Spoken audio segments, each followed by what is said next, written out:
Okay, hello and welcome again. As you remember, last week we started talking about power series and how can we solve differential equations using power series. But what we have done was merely that checking for very simple equations. If we replace a power series, can we find a solution in terms of power series for our differential equations? And for first order differential equations and second order differential equation, one which was involving exponential function and also sine and cosine, we have tried and we have seen that yes, doing this kind of power series replacement in place of this equation, it actually gives us a solution which we expected. But the problem is, how can we generalize this? Why we are trying to generalize this is this problem.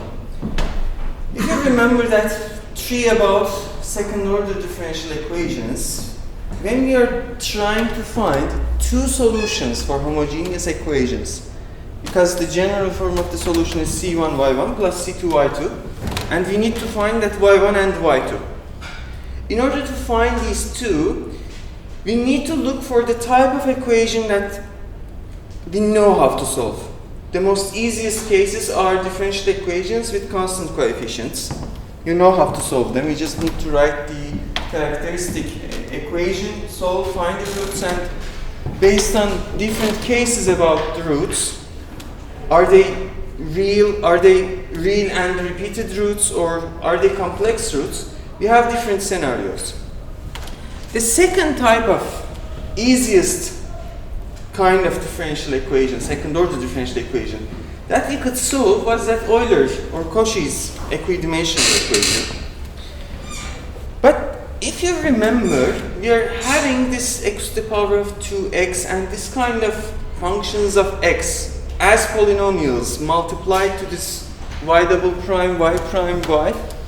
So our problem is this. If we get a little bit further away from this, if instead of these simple cases, if our coefficients are polynomials, then how can we solve this kind of second order differential equations? The problem is that it is not that easy, but we find some ways, and one of those ways are actually using the power series in order to solve these differential equations. But before coming there, I need to give you some review of series. Maybe you have forgotten, or maybe you have not, if you're irregular students, you have not seen any series yet. So, first of all, do you know what does this notation mean? When we are writing n from, I don't know, m up to k of an. What is the meaning of this? Yes, definitely. This notation means that for this index, which is dummy variable n, you need to replace it with m and increase it one by one up until you come to k. So this means that it's going to be am plus a, m plus 1 up to a k. In case that these are just numbers, we call this a numerical series, okay? We need to have this distinction between two types of series. First of all, they are numeric series. And by numeric series, I mean that there is no x coming in front of this sine sigma, okay? There is no function here. And we have functional series, which means that we are actually summing some series of functions, or yes, we are summing some functions here. I will give you some examples, but let's go step by step. What do we mean by some expression like this, n from 1 up to infinity of an? What is the meaning of this? This is actually not an infinite summation. This is a limit of, let me write this as k.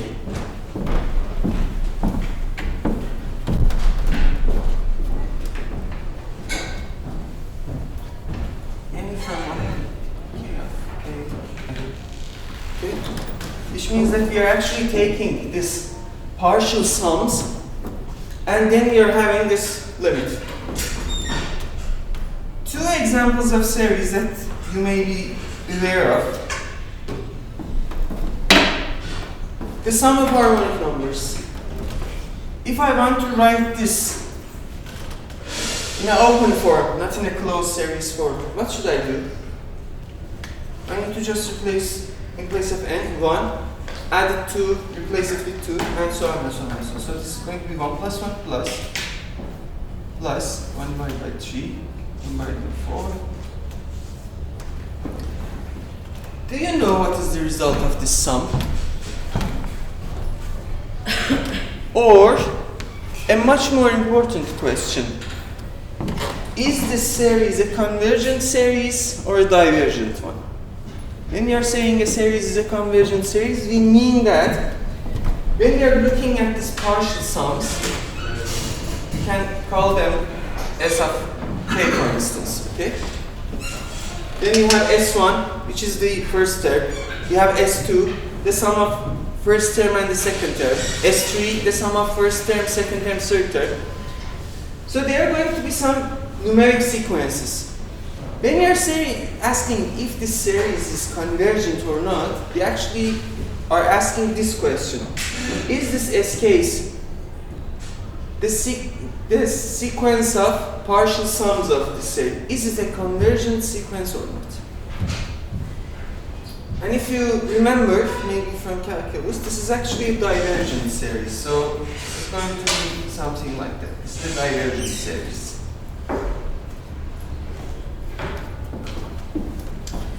What about this series? Again, it's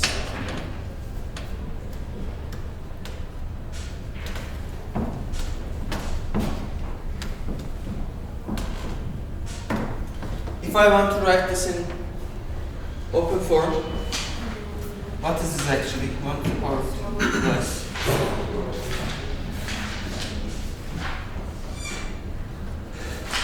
Is this a divergent series or a convergent series? It's a convergent series. Do you know what is the sum of the series? If this is a convergent series, it means that this is actually a real number, right? The sum is going to be a real number. What is that real number? This is not that easy to find, but Euler has found this as pi to the power of 2 divided by 6. Why again this number pi is appearing here? It is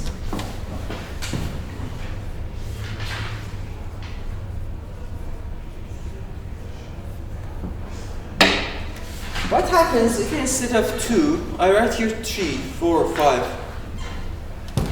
All of those series are also convergent.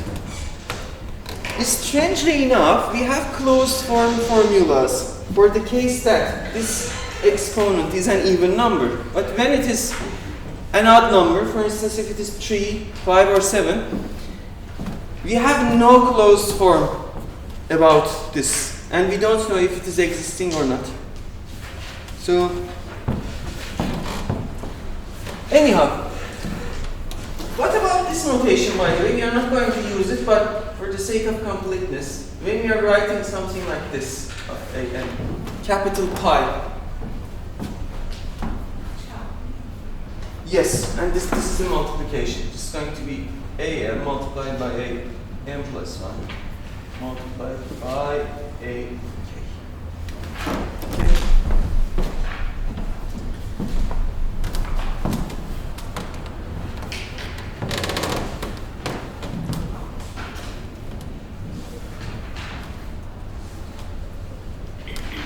What about this kind of objects? We are having functions and we are trying to add them together. For instance, the simplest cases, if you take fn of x as this kind of a monomials, a and x to the power of n. Okay? Then what is this going to be? This is, for this case, which is a special case, if we start from 0 up to infinity, what is this going to be? This is going to be a series like this, in from 0 up to infinity of a and x to the power of n. And this kind of function series are called power series.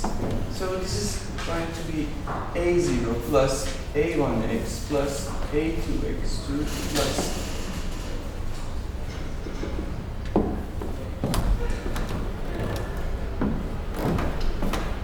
what if I take this fn of x's as an x minus x0 to the power of n? Then what will happen?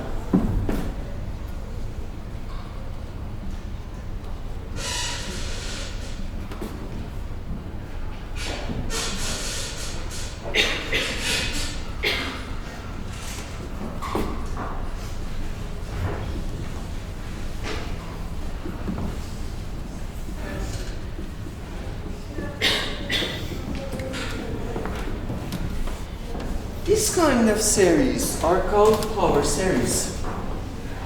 Okay, this is a power series around 0. Series around x0 equal to 0. This is a power series around x0, which may be equal to 0 or maybe not equal to 0. Okay? Power series are actually local objects. By local objects, what do I mean? First of all, let me just finish this here, then I will come back to this one. What if I take this fn of x as something else? For instance, sine of nx. What is this function series going to be?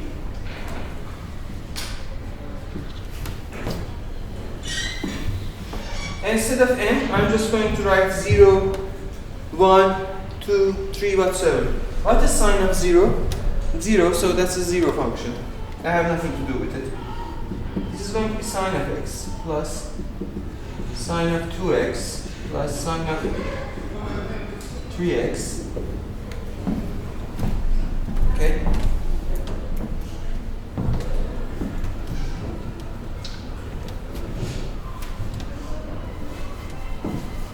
What is the difference between power series or function series? And I'm not going to talk about function series anymore. We are just going to stay with the power series that we have in hand. What is the relation between power series and our numeric series?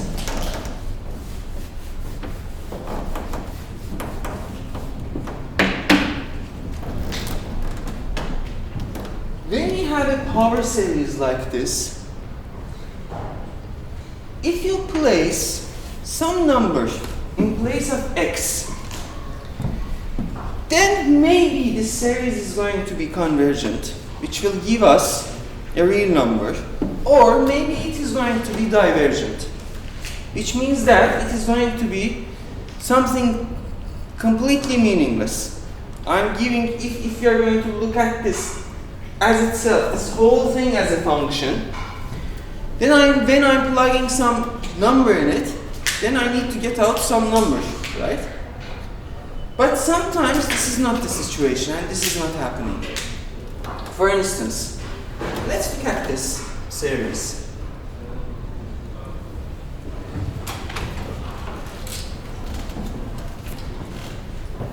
If we give, this is a power series around 0, right? And what is the value of this? If this is a function, we still not yet know, or we are trying to at least find the interval such that this is going to be a function. If our x is equal to 0, what is the value of this series?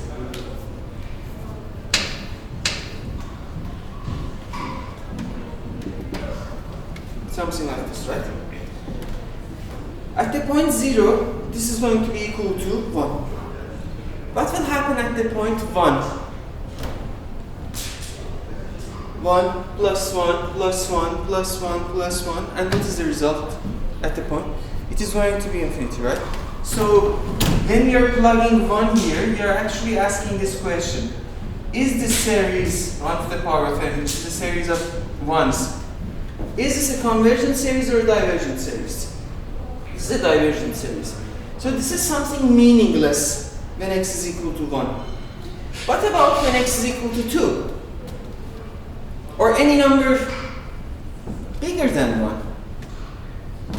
If we place 2, 3, 4, then what will happen? Is this going to be again a real number, or is it going to blow up to infinity?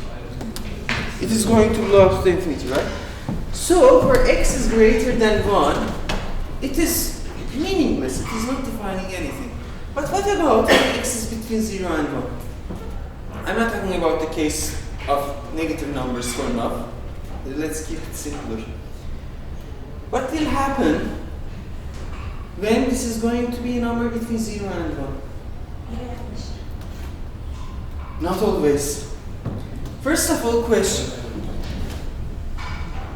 If this is going to converge to some function, okay? I mean that if this is going to be meaningful for values that are being selected from some interval, what kind of a function is this going to be?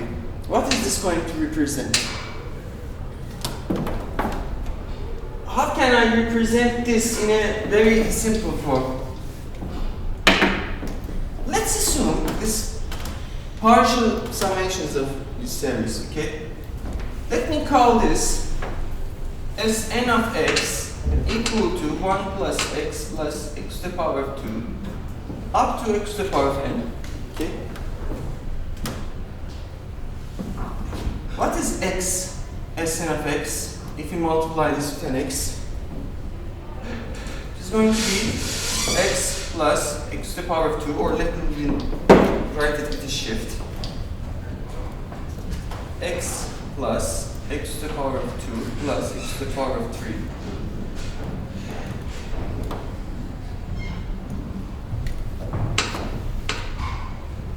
Is it something meaningful for you? If we subtract these two terms, what are we going to get? This s minus xs, and I can take a factor out of this s, so I can write this as 1 minus x Sn of x. What is going to be in the right hand side? This minus this. X and x's are cancelling, x2 and x2 are cancelling, up to this point. Okay? From here, what is my Sn of x? It is going to be 1 minus x to the power of n plus 1 divided by 1 minus x.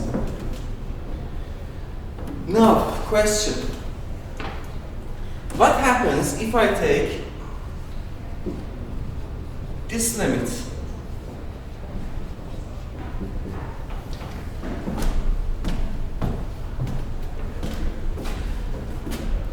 How do we take this limit? We first select our x's from the set of real numbers. We place x here. This becomes a number, but this n is going to be changing. Then take the limit as n goes to infinity. But how can we calculate this? This is actually an easier case when our absolute value of x is less than 1.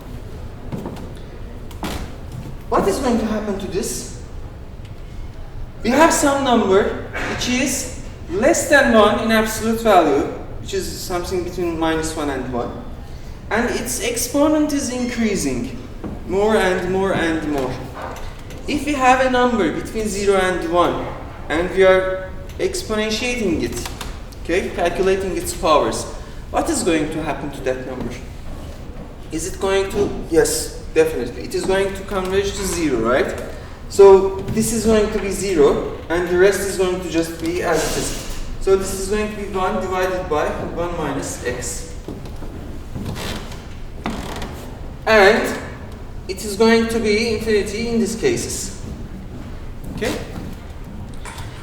So what is happening is this. When we are having this series is defining a function, and that function is 1 divided by 1 minus x for x's such that their absolute value is less than 1, which means that for x's that are in this interval. Now, can you please open up Desmos and plug this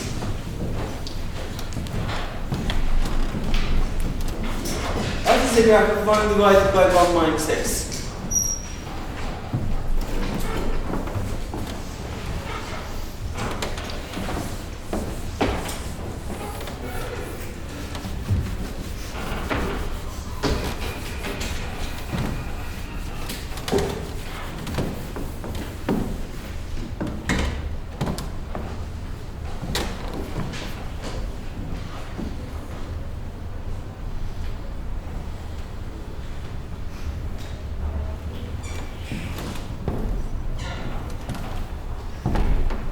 Plot it, yeah.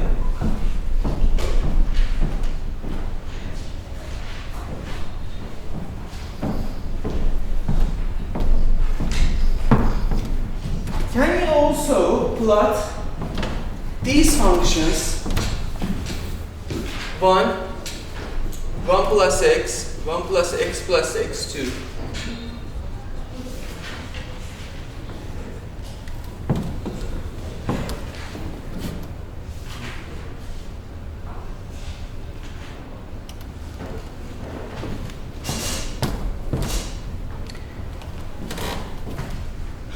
This is the plot of function y equal to 1 divided by 1 minus x. Okay. What is my function 1? If this is my series and I'm looking at the partial sums of these series. The first term is the function 1, right? It is just a line here. What is the relation of function 1 and 1 divided by 1 minus x? As you see, just nothing. They're just passing at one point. What about 1 plus x? It is something like this. What about 1 plus x2? Something like that. Yes, definitely. And as you go on and as you plot and plot and plot, you will see that around this point 0, that is why I'm saying that power series are actually local objects. This is a power series around 0, right? Around 0, this power series is trying to approximate this function in this interval. And if you do this summation infinitely many times, you will see that, yeah, they're actually going to overlap here, but in some other points they are going to maybe not overlap at all. That is the point of it. When we are having a power series for a function, we are actually trying to locally approximate it with functions which are simpler to work. In this case, functions that are simpler to work with is this function 1, x, x to the power of 2, x to the power of 3, and so on and so on and so on. A natural question for us is that which functions I can approximate with this kind of power series? Or not only approximate, are there equality between some functions and power series? By this I mean that are there functions that are representable by power series in an interval, or maybe in the entire R? If yes, what happens? If no, what happens? These are the questions that we're interested in. And why we're interested in this kind of questions? When we are looking to the solution of a second order differential equation, you're actually having some graph on the background. We know the starting point, the initial point, y of x0, which we are going to take at 0 most of the times. And we have the slope of that curve at that point. If given this slope and this initial value of the function, and knowing what is the equation of this curve, how can we approximate this function, this solution, around some specific point in our domain. This is the essence of solution of differential equations with power series. We have a point, we try to construct a power series around that point such that it is going to converge to that function as we increase this our steps. Okay? Now,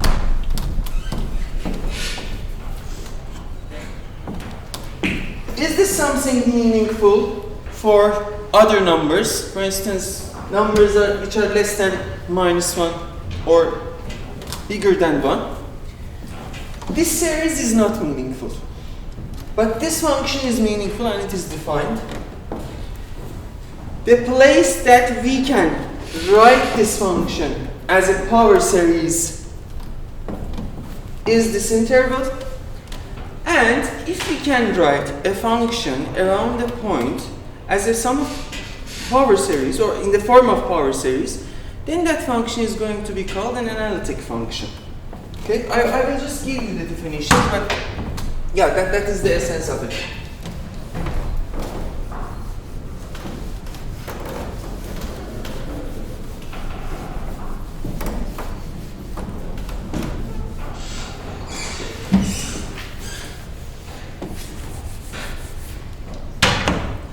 So, a few points.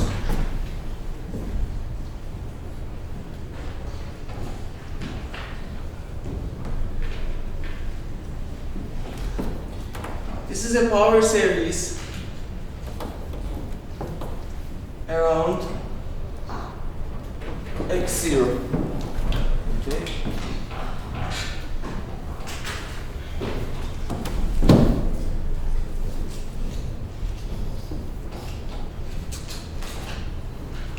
Power series are meaningful. By this meaningful, I mean actually convergent.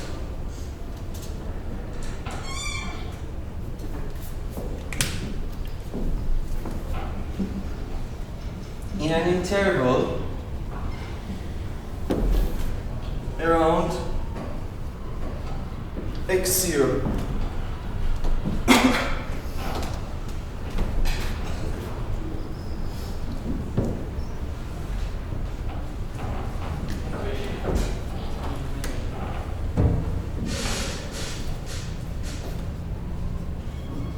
The radius of convergence of a power series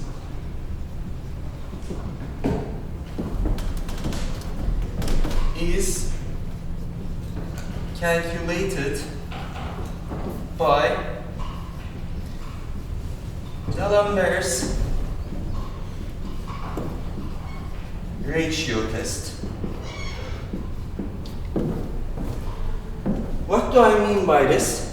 When we are saying a power series is something meaningful around this point, we mean that there is this number R such that for this interval, and in other terms if I write this is going to be for all x's that are in this interval.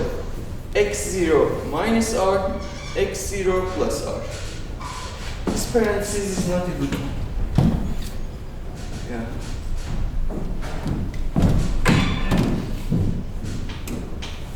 You write this as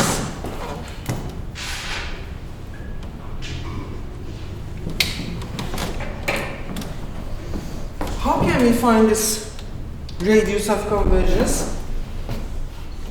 Let me give you some examples. Let's take this power series, for instance. N must be starting from 1, otherwise it is not going to be meaningful. I'm asking you this question. For which values of x's, this is going to be a valid function? Which means that for which values of x's, this is going to be a convergent series. D'Alembert's test is saying that if this is going to be our general term of our series. This series is convergent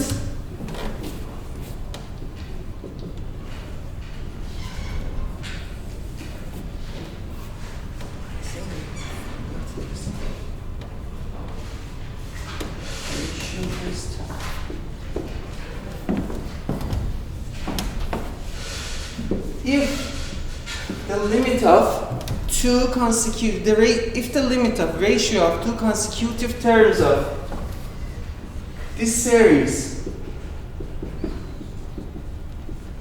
is less than 1, then the series is convergent, and if it is bigger than 1, then it is going to be a divergent series. We normally use this in order to find out what is our interval of convergence, what is our radius of convergence, and so on. So what should I do with this? If the Lambert's ratio test is saying that, okay, this must be holding, and if my an in this case is x to the power of n divided by n, what do I have? I'm having limit of n going to infinity of, what is an plus 1 in this case? X to the power of n plus 1 divided by n plus 1, x to the power of n divided by n. This series is going to be convergent for x's such that this ratio is less than 1, or for x's such that this is less than 1. But what is this? What is this limit equal to? How can I make this simplify? This is going to be limit of n going to infinity of n divided by n plus 1, and from here I have an absolute value of x. This must be less than 1. Okay?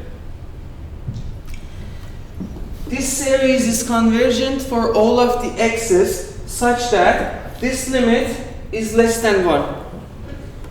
Again, what is this limit? This absolute value of x, we are going to just keep it. But what is the n going to infinity? What is this limit? N divided by n plus 1.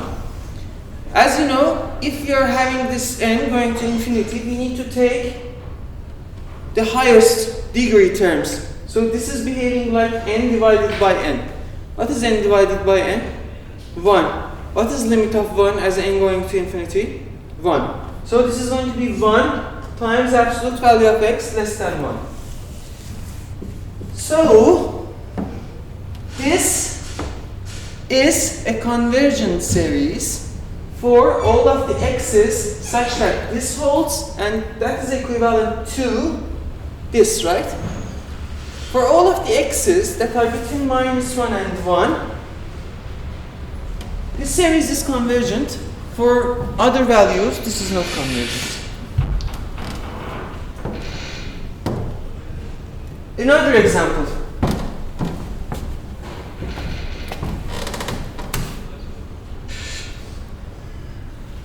What if we have x to the power of n, 2 to the power of n?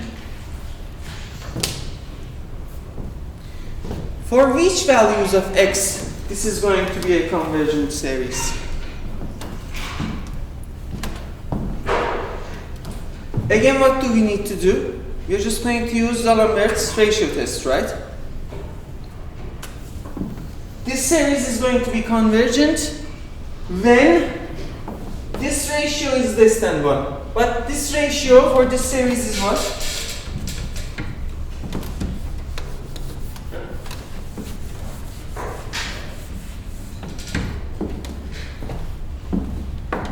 This is limit of n going to infinity of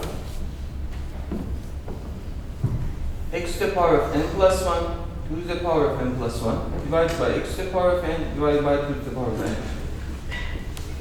This is convergent for all of the x's such that this ratio is less than 1. How can we simplify this?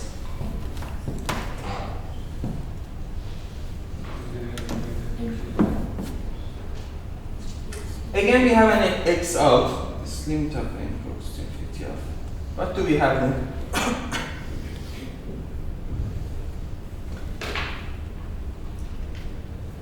we have an absolute value of x, and we have a 2. Right? If you make this simplifications, not 2, sorry, 1 over 2.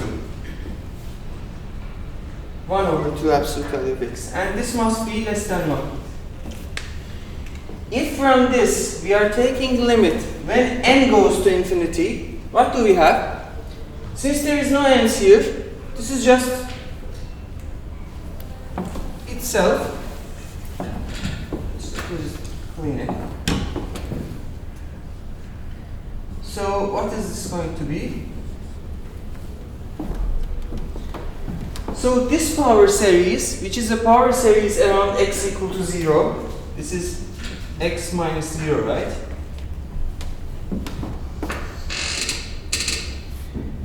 This is convergent for all of the x's that their absolute value is less than 2.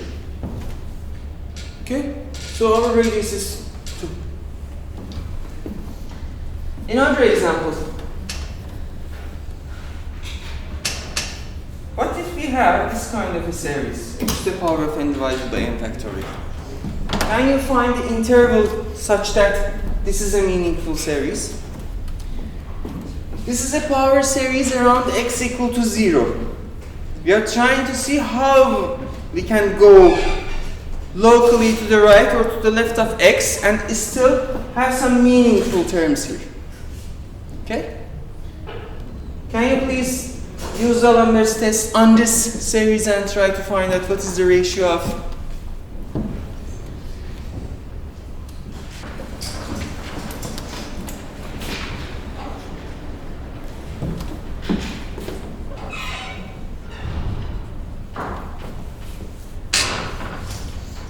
I need to write x to the power of n plus 1 divided by n plus 1 factorial. X to the power of n divided by n factorial. This ratio must be less than 1 in order for this series to be convergent. So what is this limit equal to? Again, I have an x.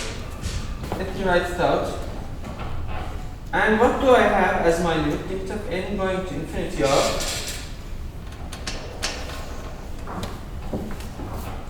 n factorial divided by n plus 1 factorial. Can I write this as? Yes, definitely. So is it going to be equal to n plus 1?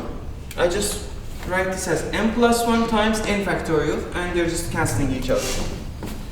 So this is going to be n plus 1 this time. This series is something meaningful, or it is convergent for x's such that this is less than 1. Let's go one step further. What is this limit? Limit of n going to infinity of 1 divided by n plus 1? 0. 0 times the absolute value of x less than 1. This series is convergent for x's such that 0 times this, which is 0, is less than 1. For which values of x's 0 is less than 1 a true statement? For all of the x's, definitely. That means that this r, the ratio that we are having here, is actually infinity. So this is convergent for all of the x's of integer numbers. Okay. A function f of x is called an analytic function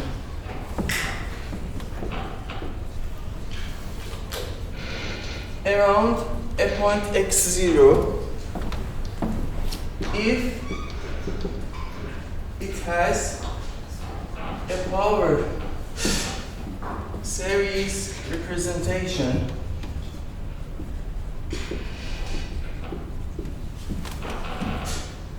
around x0, which which means that if I have my function f of x such that it can be written in terms of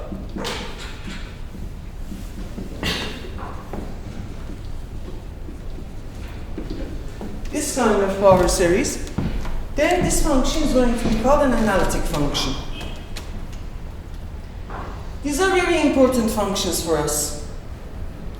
Analytic functions are functions which are locally representable by power series. If we have this kind of a function, they are going to be infinitely many times differentiable. Okay? But if we're going further to that point, if I can represent a function in this form, if it is possible to represent it around some point x0, what is this a0, what is this a1, what is this a2, how can I find that?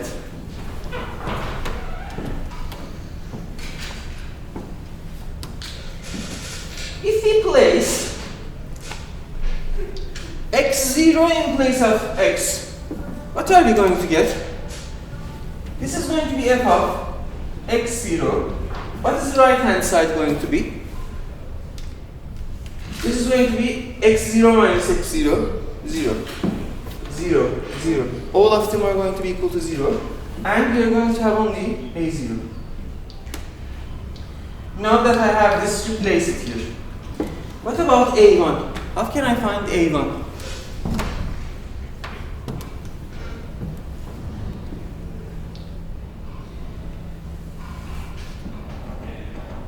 Can we change inside of the function?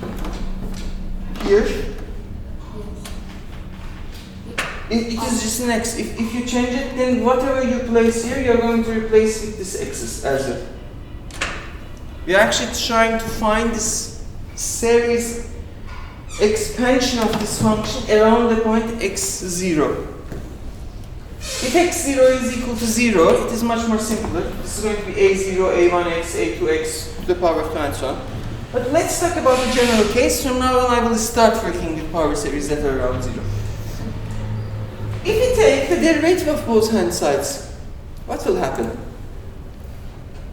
This is a very loose term that, okay, let's take the derivatives and replace and this kind of things.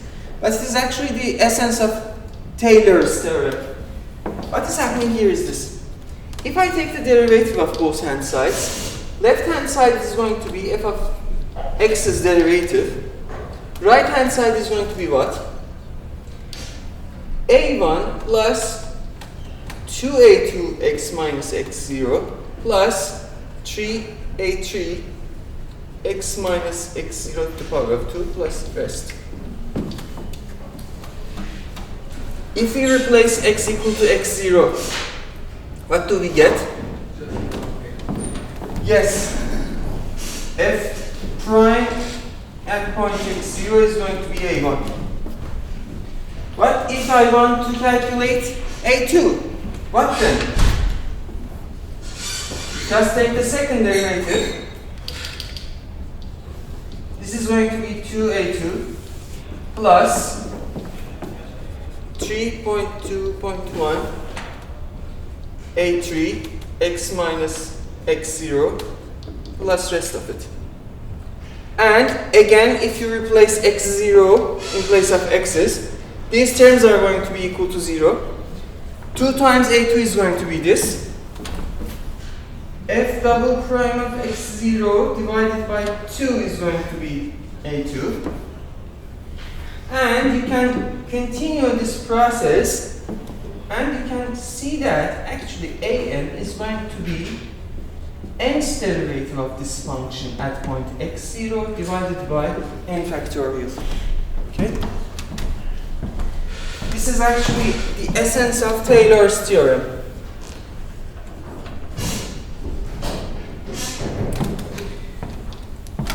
This means that if we have an analytic function, which means that it is a function such that it can be expanded as a power series around the point, then these coefficients are necessarily going to be this.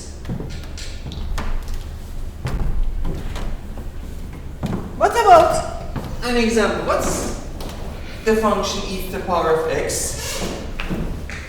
You know the exponential function, right?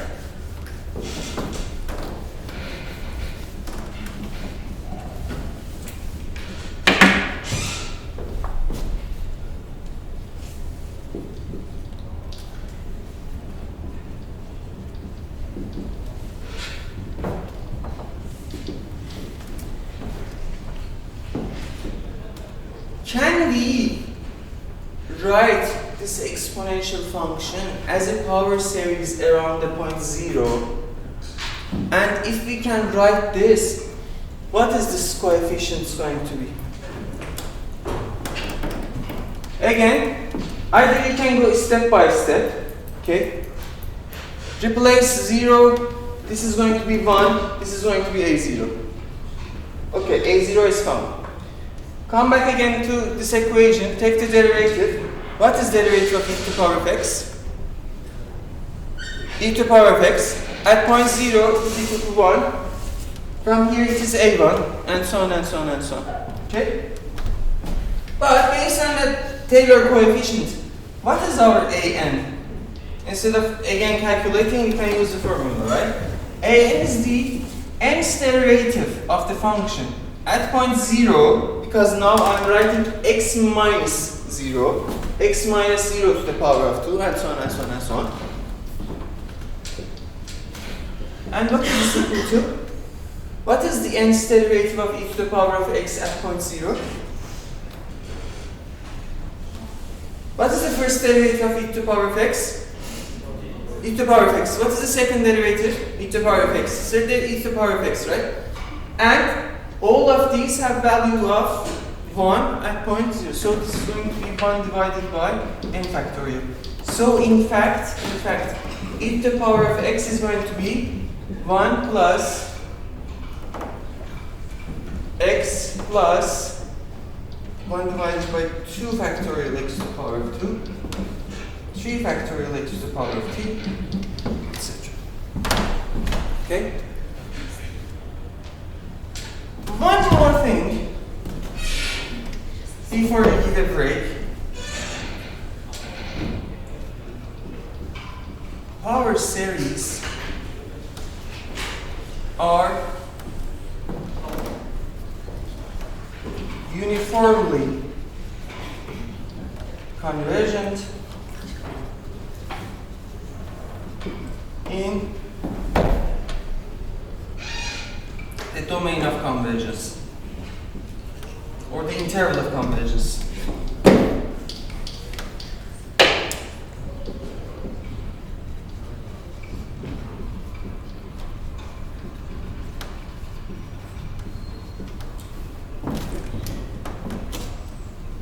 Just have some idea about this uniform convergence. When we are talking about functions and when we are having the series of functions or sequence of functions, we can talk about two types of different convergence. First is that in place of x, you place some number, then take the limit. This is going to be called a pointwise convergence. Either we are going to have these points or then take the limit. This is going to be a pointwise limit.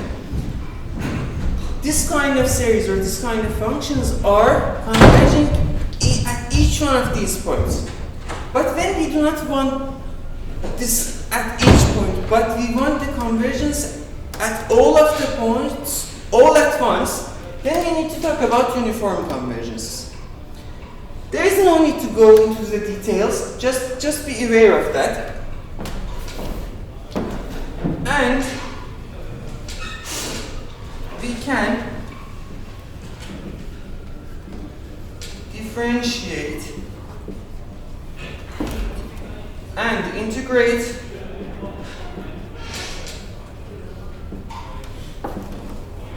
power series on this interval term by term. What do I mean by that? I mean that when you are, for instance, going to take this derivative, an x to the power of n. This is a function, you are going to take its derivative.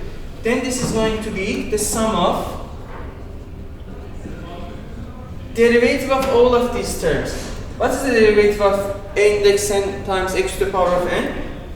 It is n a n x to the power of n minus 1. Okay?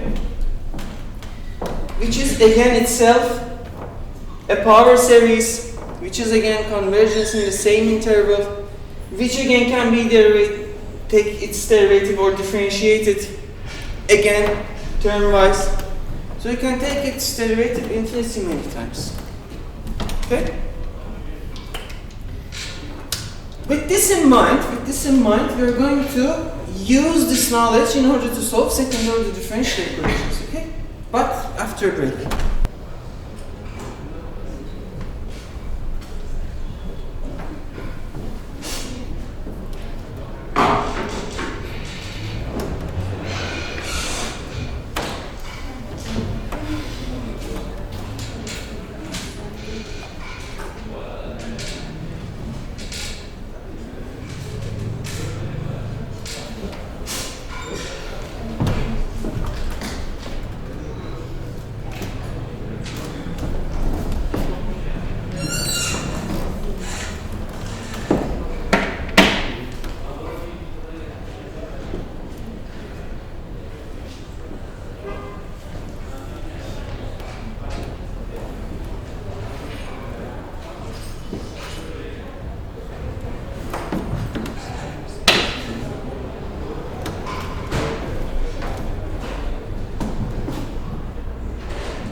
The second order linear differential equations that we have seen so far was in the case that either the coefficients of y double prime, y prime, and y were just constants, or we had x to the power of 2, a very simple polynomial, x and 1.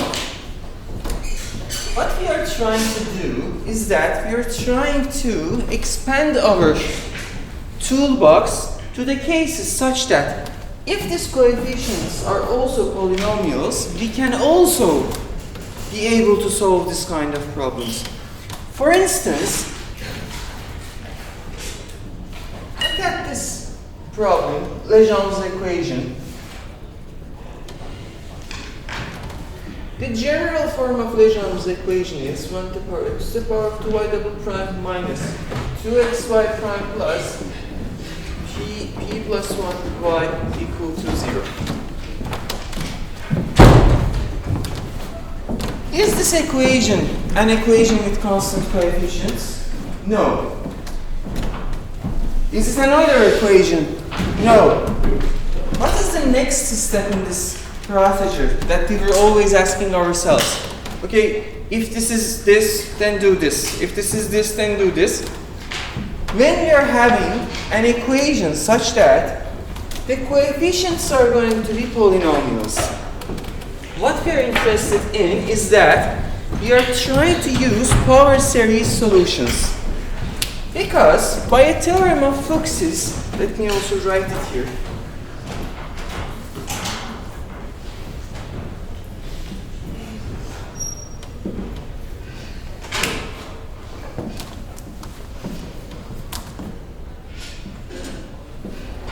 If x equal to a is an ordinary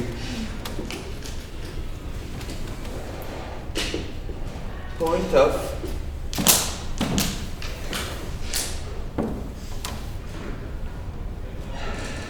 equation star, then the general solution is in the form of a power series.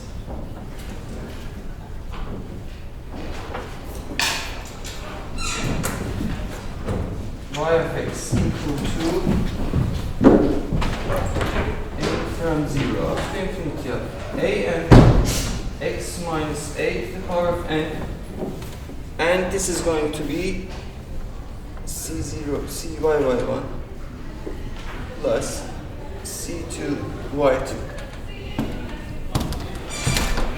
Okay, what is the meaning of this? When we are having a second order differential equation such that coefficients are polynomials, based on this theorem, if we are trying to look at the solutions around some point, and if that point is an ordinary point, by ordinary point we mean what? If these polynomials do not have any common factor, which means that if, for instance, this one has an x, this one has an x, this one has an x, then they have some common factor, right? Just divide by that x's and get rid of them. Which means that write them in the simplest cases that they do not have a common factor. If we do write it in that form, anything that is a root of this is not going to be root of these. Okay? And we call the roots of this f1 of x singular points. All other points that make this not equal to 0 are called ordinary points. Why these points are important for us? Because when we are dividing this equation by f1 of x, because in the theorem of uniqueness and existence, we were talking about the uniqueness and existence of solutions for the standard form of the equation, right? And we were always trying to convert our equations into the standard form and solve them. When we turn this into the standard form, if this one is going to have a root, okay, or a point such that makes it equal to 0, this is going to be in the denominator of this one and this one. And that point is going to be an undefined point for us, a point of singularity.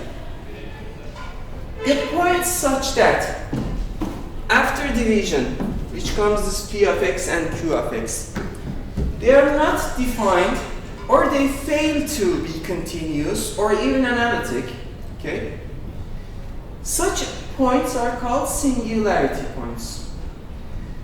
For now, we do not care about singular points. We will come about that. Actually, this guy, Fuchs, his main studies were about study of differential equations about singularity points. But he has also shown that, if I'm not wrong, that if we are dealing with an ordinary point, then around an ordinary point, our differential equation has solutions which comes in terms of power series. What does this mean? This means that if you have an ordinary point, around that we can write a power series. We can just plug it into the equation, and after we plug it into the equation, what we just need is to find coefficients of this power series, and after that try to understand, is this power series really going to be convergent for these values for some interval of x or not? Because if the power series that we are writing is going to be convergent only at a point itself, at the point that we are expanding the series around it, then it is not a good idea. It is just giving some point and nothing more for us. And this is not something useful. So this is our point. First, we need to understand if there is a power series solution or not. Based on this theorem, if we know and if you're sure that it exists, what remains is that to check. Take this power series, plug it into the equation, find out about the coefficients, then use these coefficients, or what we are going to get as a recursive formula, use that and the Lambert's test in order to see if you have an interval of convergence or not. Okay? So, is it clear what do I mean by an ordinary point or a singular point? For Lejeun's equation, for instance, is x equal to 0 an ordinary point or a singular point? Let me just do this.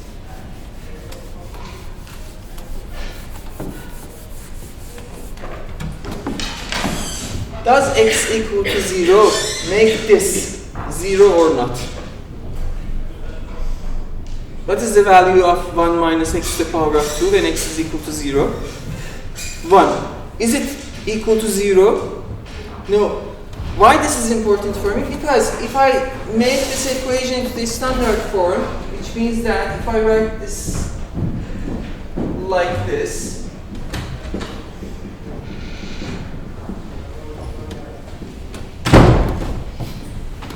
is this or is this not defined around 0? No, it is not. It is defined and they're analytic actually. I forgot to mention this point, but if we have two analytic functions, f of x and g of x, their summation is also an analytic function, their difference is analytic, their multiplication is analytic, and also their division at the point such that denominator is not equal to 0, it is again an analytic function. So you can write a power series expansion for this around that point. Anyhow, what are the roots of this polynomial 1 minus x to the power of 2? Or what are the points such that make this and this function, these two, to be undefined, to not to be analytic functions? The point x equal to minus 1 and 1. So, singular points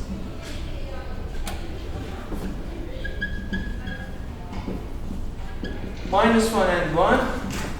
Ordinary points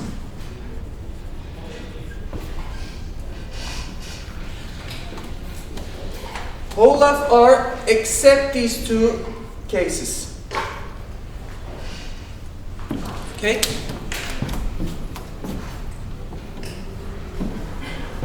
What about Bessel's equation?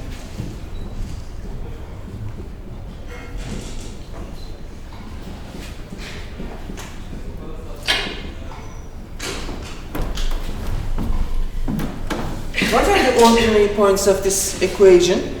What are the singular points of this equation? Finding Finding singular points are much more easier. You just need to try to find out what is happening with the roots of this polynomial, right? What are the roots of this polynomial? 0, right? So 0 is a singular point for this equation. The rest is just ordinary points. Okay. Now the problem is that points, ordinary,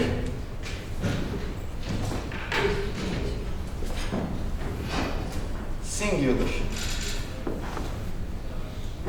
We will talk about also regular singular points and irregular singular points. When I have an ordinary point and I want to find a power series solution about an ordinary point, then I just need to write a simple power series around that point, plug it in the equation and find out about the solutions. When we are having regular singular points, which I'm going to define it after our second break, we need to have some other type of series, which we normally call them Frobenius series. When we are dealing with irregular singular points, then it is going to be beyond the scope of our lecture, and we are not going to deal with this at all. Okay? So first of all, we are at this level. I'm having an ordinary point, and I'm trying to find a power series solution around that ordinary point for my equation. For instance, let's solve Legendre's equation.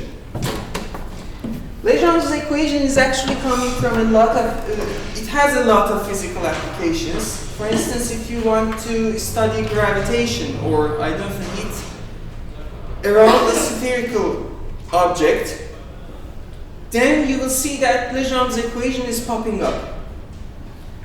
For studying the application of Legendre equations and Legendre polynomials and other type of known equations that have their names, you will actually see them in exercises, and you will solve them in problem solving sessions. But anyhow, this is the case while we are dealing with this kind of equations.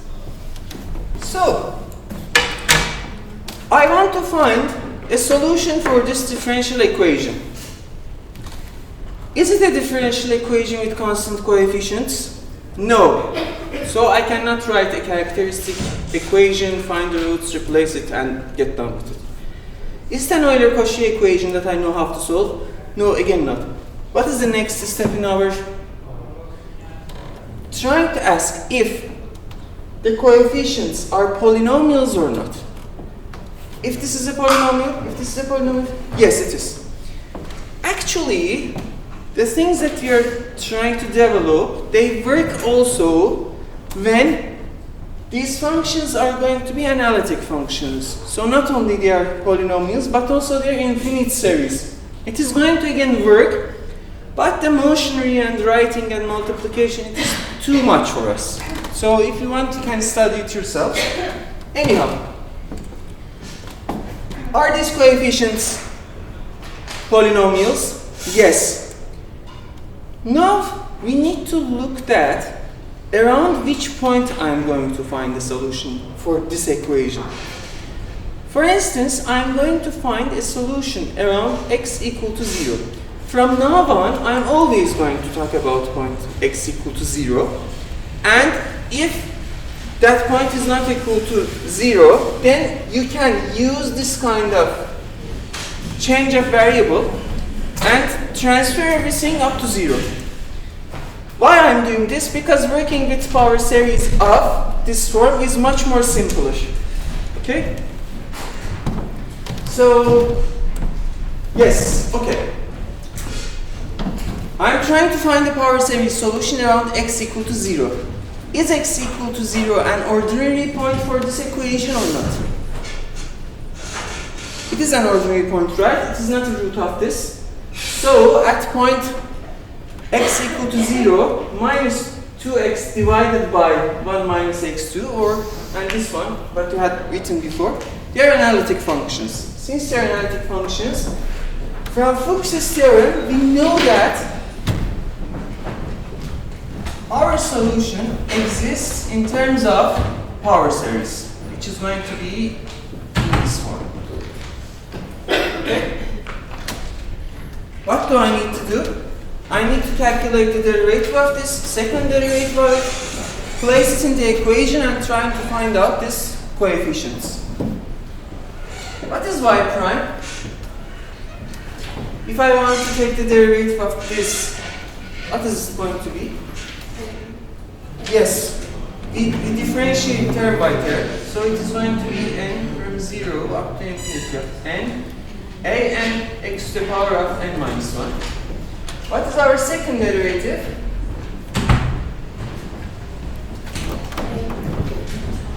N minus 1, a n x to the power of n minus 2. Okay? Let's go and replace it into the equation. I'm just going to write this as y double prime minus x to the power of 2 y double prime. So just to make my work a little bit easier. So what is y double prime? This is going to be n from 0 up to infinity of n minus 1 a n x to the power of n minus 2. I have a minus here. Let me keep it. X to the power of 2 multiplied by this. I'm taking it inside, and n minus 1 a n x to the power of n. Is this clear what happened? I had 1 minus x to the power of 2. When it is 1, then we have the second derivative itself. But when I have an x2, I'm just multiplying it to this series, taking it inside of the series, and when x to the power of 2 is multiplied by this x to the power of n minus 2, we have x to the power of n. Minus 2 times x times first derivative. This is going to be, again I'm keeping this minus I out, 2n a n x to the power of n minus 1, with this x it is going to be n, plus n from 0 up to infinity of p plus 1 a n x to the power of n equals to 0. What we are trying to do is actually this. We are trying to write a power series and make it equal to 0. And we are just going to use this fact that if a power series is equal to 0, then the only case that this can happen is that the coefficients of this power series must be equal to 0. So I need to collect all of these things into one simple sigma. Okay? How can we do it? First of all, exponents of all of the x's must be the same. Here it is x to the power of n, x to the power of n, x to the power of n. But what about this? This is x to the power of n minus 2. So I need to change this in such a way that it becomes x to the power of n. And for that, we normally use change of index formula. What is the meaning of this? If I have this kind of a summation, n from k up to m, if I'm going to take some number, let me just write it then explain it. K minus L, M minus L, N plus L. If I'm going to shift my index of summation,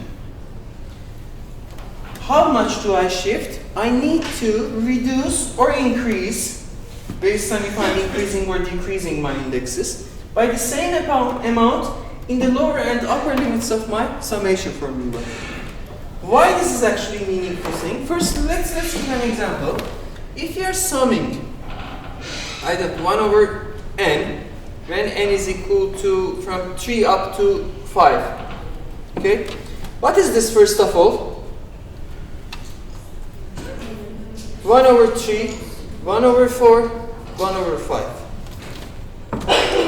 Sometimes I need these to start from some other point, or I need to change this dummy variable that is appearing here. When we need to deal with this kind of thing, we are just going to use this change of index. What do I mean? For instance, if I want this index to start from 1, what is happening? I am making this 3 minus 2. I need to also decrease this one by 2 amount, so it is going to be, let me write this as 3 minus 2, 5 minus 2. This is going to be 1 divided by, wherever I see n, I'm just going to replace it by n plus 2, which is going to be sigma of n from 1 up to 3 of 1 divided by n plus 2. Okay? Again, if I want to write this in open form, what should I write? Instead of n, I'm just going to place 1, 2, and 3, right? If I give 1 here, then this is going to be 1 divided by 1 plus 2, which is 3. 2 plus 2, which is 4. 3 plus 2, which is 5. You see, they're again the same thing. We are just shifting these indexes. This is exactly the same trick that I need to use here as well. What I'm going to do is that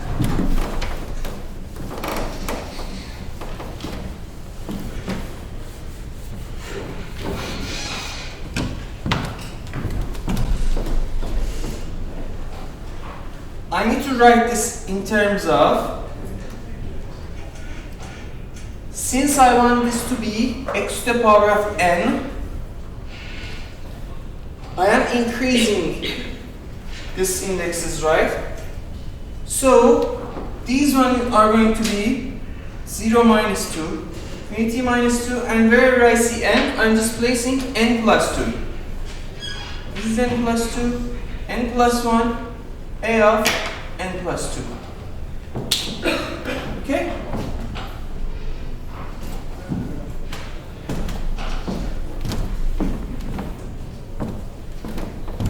Zero minus 2 is just minus 2. This infinity symbol minus 2 is infinity, so nothing to do with it. But now, look at this. Although we have been able to make this x to the power of n, and all of them are x to the power of n, I have another problem. The index of summation here is starting with minus 2, but here is starting with 0. How can I also make this to start from 0? Yes, definitely. When we are having this kind of, for instance, a series summation, okay, I can take a few one of them out, and I can write rest in terms of series. Okay? This is completely valid, right? This is going to be A1, A2, A3, and summation of them. This is also again A1, A2, A3, A4, the summation of all. So what is happening is this. If instead of n, I place minus 2, what will happen here? This is going to be minus 2 plus 2, which is going to be 0. So it is going to be 0.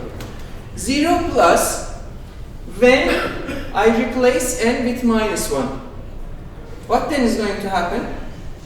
This is going to be make it 0. So again I have a 0. Then this is going to be starting from 0 and the rest will follow, right? So I can easily write this as this one. Okay. If I keep this here, okay, my next step will be what? summation of n from 0 up to infinity of, let's collect all of the terms, x to the power of n equal to 0. What do I need to write? I have this n plus 2, n plus 1, an plus 2. From here, what do I have? This is n to the power of 2 minus n. Right? With this minus, what is this going to be? This is actually becoming minus n to the power of 2 plus n. What is happening here as the coefficient of an? This is minus 2n. What do I have here? I have p plus 1 here, right? So what is this going to be?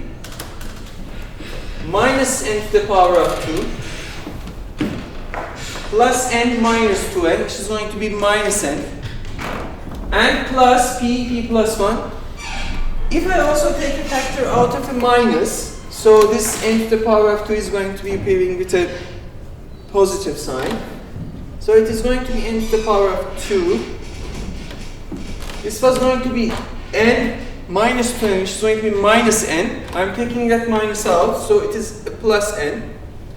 And this was a positive, so it is going to be minus p times p plus 1. This whole thing multiplied to an. Okay? Now, I have a power series such that it is equal to 0. When this can happen? This can happen only when these coefficients are equal to 0. Okay? So, what do I have is this. I'm going to write n plus 2, n plus 1, an plus 2, minus,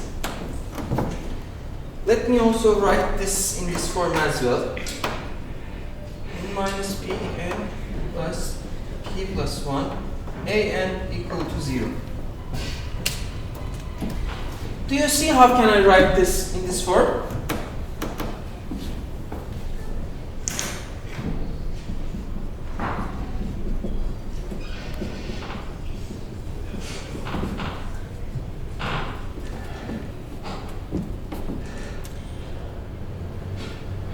I'm just using this identity. What are two numbers that their multiplication is minus p plus 1, and their summation is equal to 1? These two numbers are minus p and p plus 1, right? Instead of a, if you write minus p, and instead of b, if you write p plus 1, their multiplication is going to be minus p plus 1, and their summation is just going to be equal to 1, right? This is exactly the same thing. Now, if this is equal to 0, I can take this part to the right hand side and make this whole thing equal to this. And from here, what do I have for my n plus 2? Let me just clean here a little bit. I need some space. Is this clear up to now? Do you have any questions? Okay.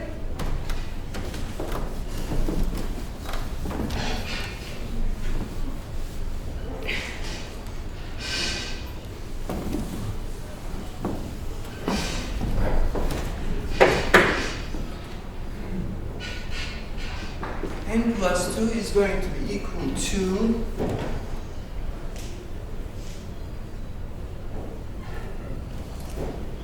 minus p minus n,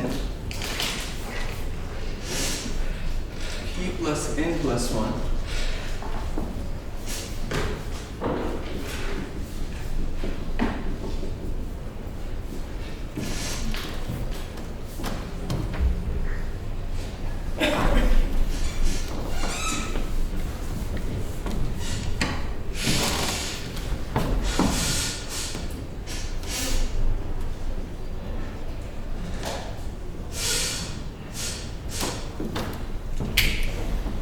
is our recursive formula. In D'Alembert's test, when we were having the ratio of two consecutive terms, okay, and we were finding that in order to find the radius of convergence of our power series, this is exactly the same thing that we are going to use. If an plus 2 divided by an, when we are having consecutive terms, we are going to have two series actually, you will just see it. Then this is going to be our ratio of that two consecutive terms. By calculating this limit, you can find out about what is going to happen for radius of convergence.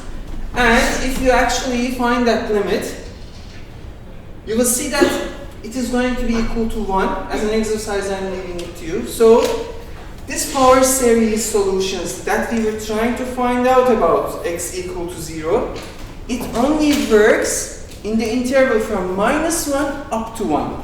Okay? So we are locally finding a solution for Legendre's equation around 0 in the interval of -1 up to 1 in two terms of the series. Anyhow, but how can from here I extract these two linearly independent solutions? Because, you know, this is a homogeneous equation, and the solutions of this equation must become in terms of y1 and y2 such that they are linearly independent. So I can write the general solution as c1 y1 plus c2 y2. Okay? When n is equal to 0, what will happen? I have a2 equal to what? Instead of n, just please write 0. This is going to be minus p plus 1 divided by 2 times 1, a0. When n is equal to 1, what do we have? Our a3 is equal to what? P minus 1, P plus 2 divided by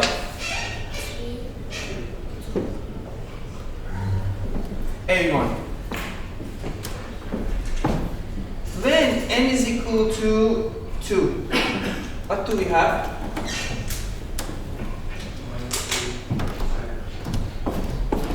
We have a4 equal to what?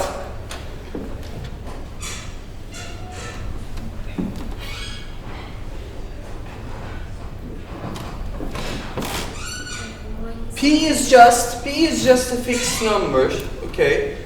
And we normally take it as greater than -1.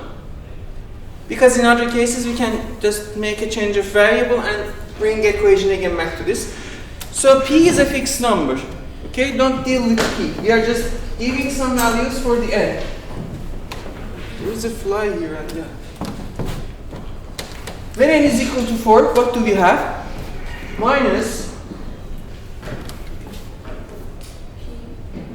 P minus 2 times P plus 3 divided by 4 times 3, A2. Do I know what is A2? Yes, I know it. Just bring it and replace it here. This minus and this minus, they're going to just cancel out each other. And let me write this in terms of P plus 3, P plus 1, P minus 2. Okay, divided by 4, 3, 2, 1, which is going to be actually 4 factorial, A0. When n is equal to 3, what is going to happen? I have my A5. Then what is happening?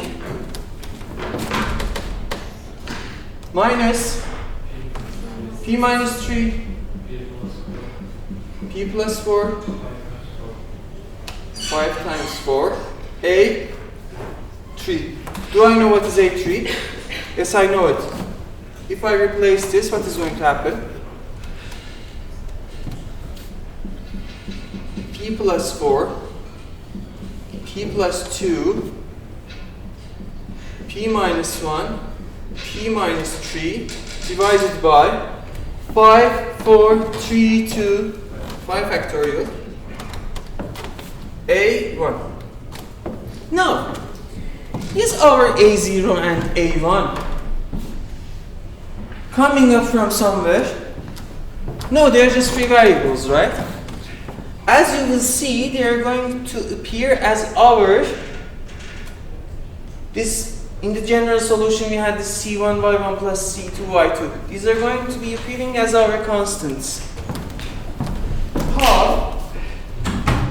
What was our assumption? Our assumption was that our y was in this form, right?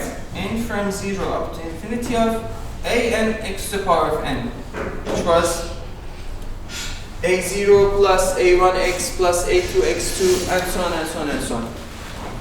Since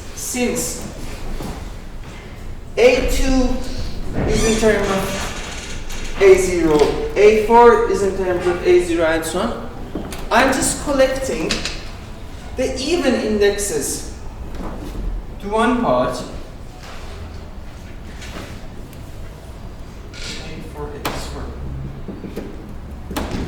and odd indexes to other part. So this is going to be a1x plus a3x3 plus a5x5. Let's replace it. What is this going to be? I have an a0. Instead of a2, what I'm going to write? This. And we can also take a factor out of a0. So let me also do that. 1 minus p plus 1, 2 factorial x to the power of 2. Instead of a4, I'm just going to write that. a0, I already factored it out. So it is going to be plus p plus 3, p plus 1, p minus 2, 4 factorial, x to the power of 4, plus rest, plus,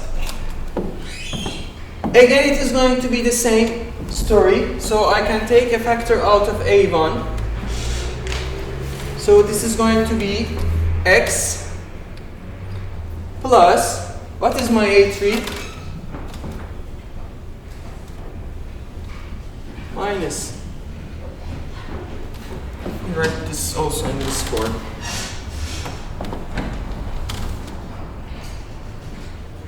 P plus 2, p minus 1 divided by 3 factorial x to the power of 3 plus, instead of a5, I'm going to write this p plus 4, p plus 2, p minus 1, p minus 3, 5 factorial x to the power of 5 plus rest. Now, look at this. I can call this y1. I can call this y2. What is the general type of my solution? Some constants times y1 plus another constants times y2. Now, two questions remains. Is this function and this function linearly independent or not? A question for, yeah. They are actually independent. This is a result of Hooke's theorem. But you can also see that why they are independent from each other. At one point, take only a single point that you would like between minus and 1. Plug it into these functions and calculate the Wronskian of these two functions on that point. And you will see that it is not going to be equal to 0, right? And this is going to mean that, okay, since the Wronskian is not equal to 0, these are going to be linearly independent. Another question remains is this. Are these really defining some functions, or are they only defined at the point x equal to 0? Which means that if I take this series and look at its interval of convergence, do we have a positive radius or not? This is also another exercise for you. If you look at it, you will see that, yes, it is not going to be only at the point 0. The radius of convergence of both of these series are going to be equal to 1. How do we calculate it? From the recursive formula. One more point before giving a break. When our p, this number that we have, is just going to be an integer, what will happen? If p is equal to 0, what is happening? Then this is going to be 0, this is going to be 0, this is going to be terminated at some point. Okay, here it is being terminated at 1. But this one is going to be an infinite series. When p is equal to 1, then what happens? You look at this, this is going to be an infinite series, but this is going to be terminated here. So we have x from here. It is just a polynomial. When p is equal to 2, what happens? This time, this is going to be terminated here, and the upper terms are going to disappear. We have only this one. This is going to be an infinite series. Okay? When p is an integer, but a positive integer actually, 0, 1, 2, whatsoever, the polynomials that we are getting from here, they are called actually Legendre polynomials. These are important polynomials in mathematical physics. They have very special properties. But studying the properties of these, I'm also leaving it to, because it is also going to be related with this Sturm-Liouville theory that you're all going to have this research on. What we are going to get is that these Legendre polynomials are actually orthogonal functions. Orthogonal in what sense? Because when we are talking about vectors, we know when two vectors are orthogonal. But if you are trying to extend this orthogonality into two functions, then what is going to happen? This is another point that we need to discuss it. But we will discuss it actually, but not in the classroom, for the research project. They are also complete.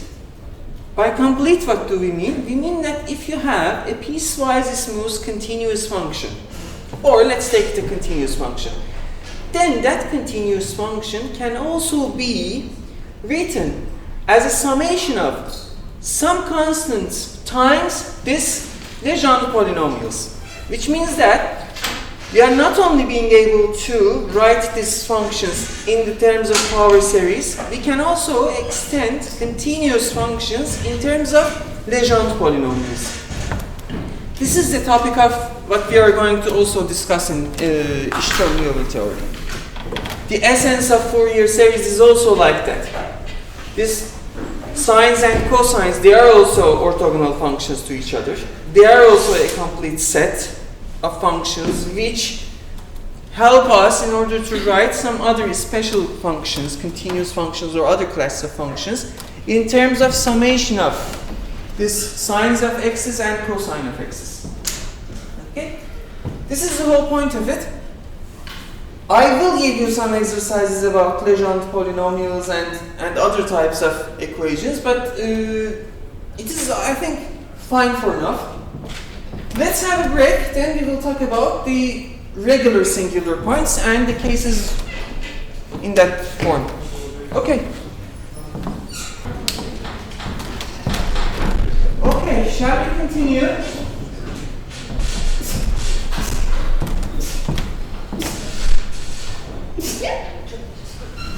Çok yaşa. Okay.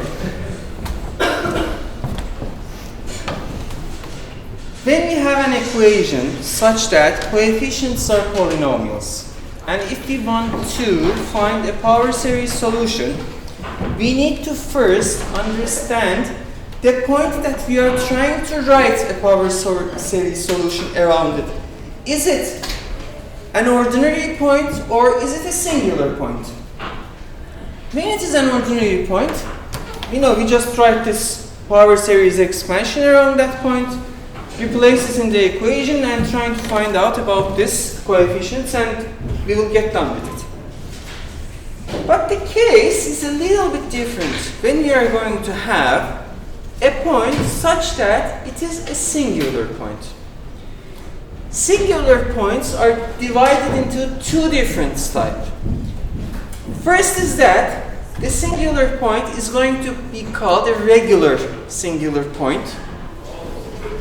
And it is a regular singular point whenever these two functions, when we are dividing by that f1 of x and writing this in this form, x minus x0 times px and x minus x0 to the power of 2qx, these two, if these two are going to be analytic functions, then that point x0 is going to be called a regular singular point.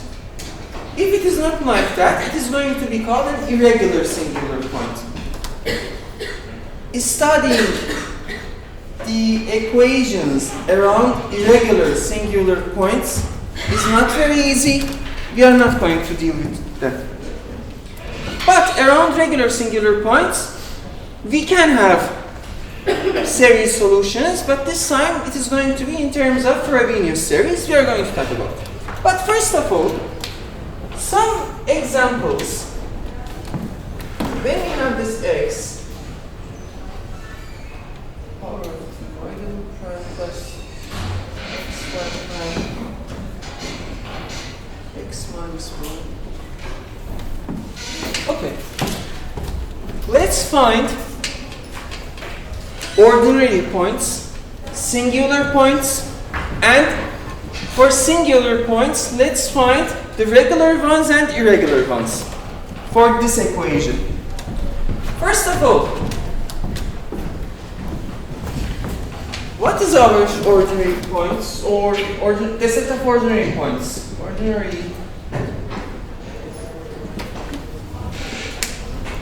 What was an ordinary point? An ordinary point was a point such that it was not the root of this polynomial. Or it was a point such that when we are dividing these things and turning this equation into standard form, then at that point these functions p of x and q of x were going to be analytical. Okay? So with this, what do we need to do about ordinary points? Those are the roots, so they are singular points. So it is actually the whole of R. And from the real line, we are just getting the roots of this equation. And it is the point 0 and 1. Okay? What is our singular points? Singular points are 0 and 1. Now that we know about singular points, let's talk about if they are regular singular points or irregular singular points. How can we know about the 0? First of all, for this equation, what is our p of x? If we standardize this equation, we need to take this and divide by it, right? So our p of x, which is the coefficient of y prime, is going to be 1 divided by x minus 1 to the power of 2. What is our q of x? It is x minus 1 divided by this, which is going to be 1 divided by x minus 1. Okay?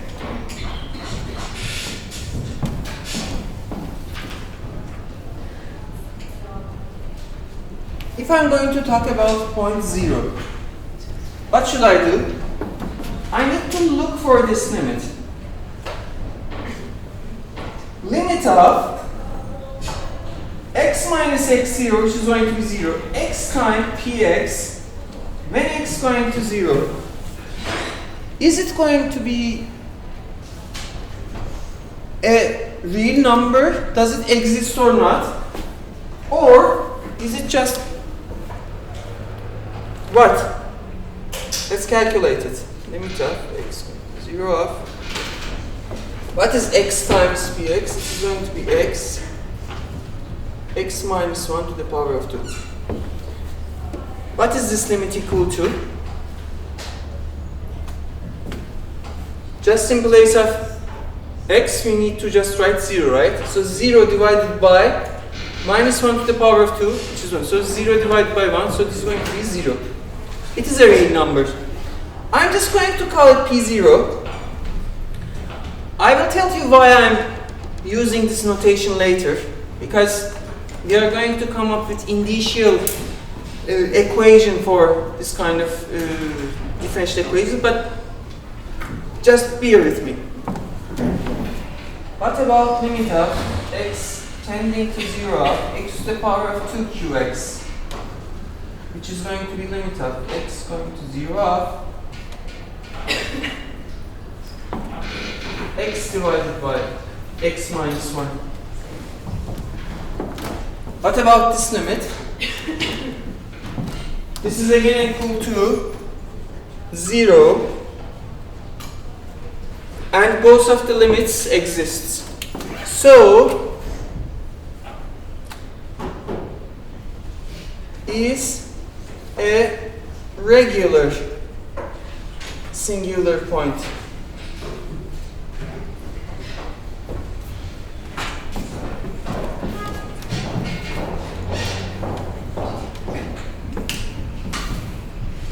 What about x0 equal to 1?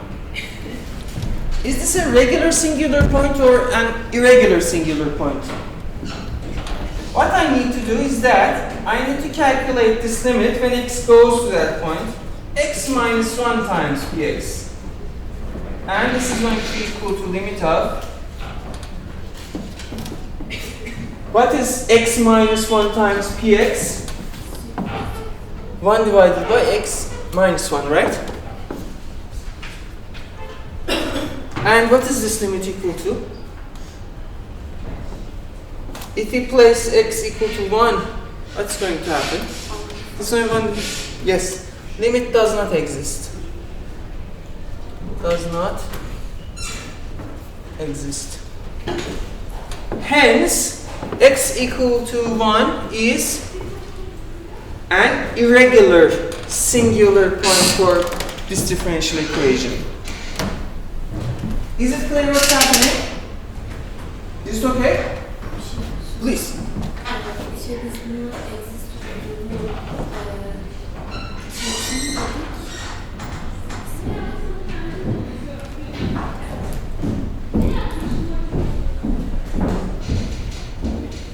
Okay. Come up with yours. Yes, please.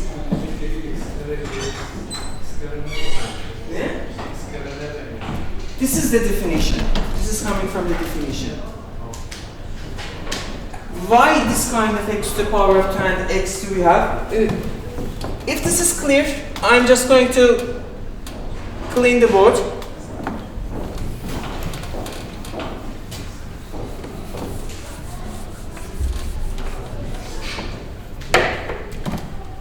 What is happening is this. When I'm trying to write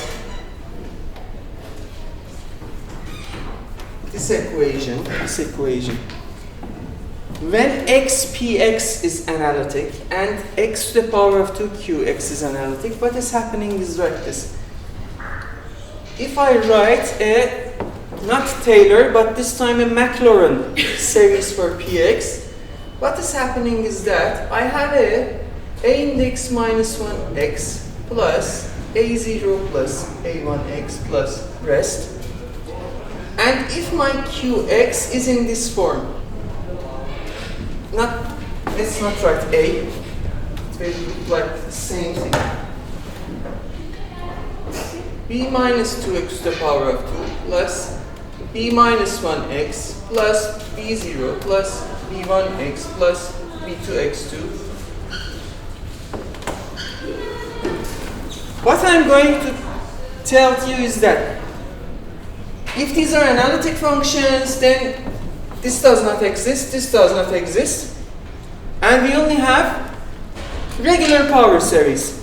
So our solutions are also going to come in terms of power series. But when we are having this kind of functions, we can solve differential equations in these forms as well. And these points are going to be called here x equal to 0. It is a regular singular point. And in this case, for this equation, we have some special forms for the solutions that we can get out. And it is called actually the method of Frobenius. Okay? So that is why.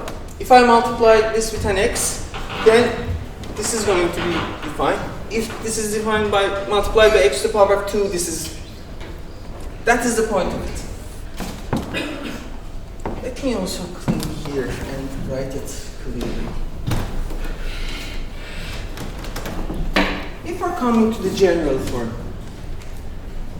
let's look at this again.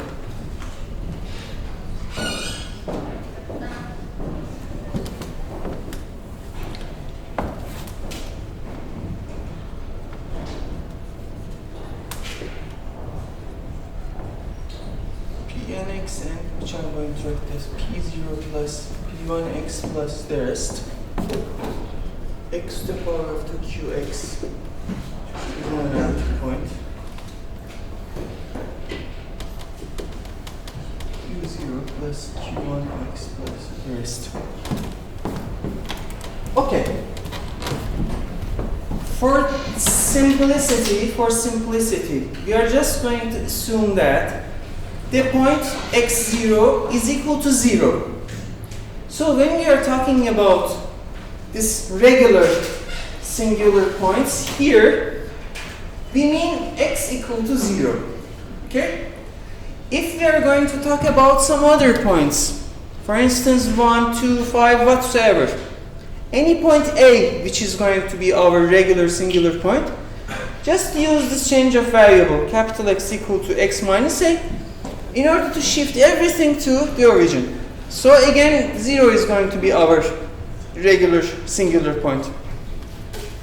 Let's assume that we have this kind of an equation and x equal to 0 is our regular singular point. What does that mean? It means that xpx and x to the power of 2qx are analytic functions. If they are analytic functions, they can be expressed in terms of power series which come like this. I'm just going to take this equation and multiply it with x to the power of 2. So it is going to be looking like x to the power of 2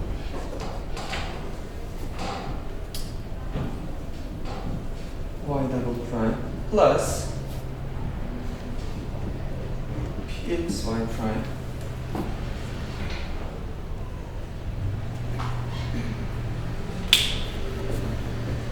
plus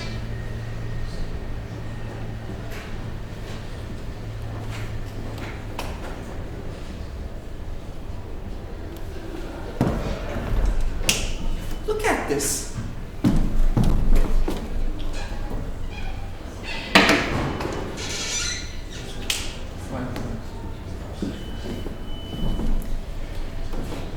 If some kind of, I try to ignore the higher order terms in this power series and only take the first one, P0 and Q0.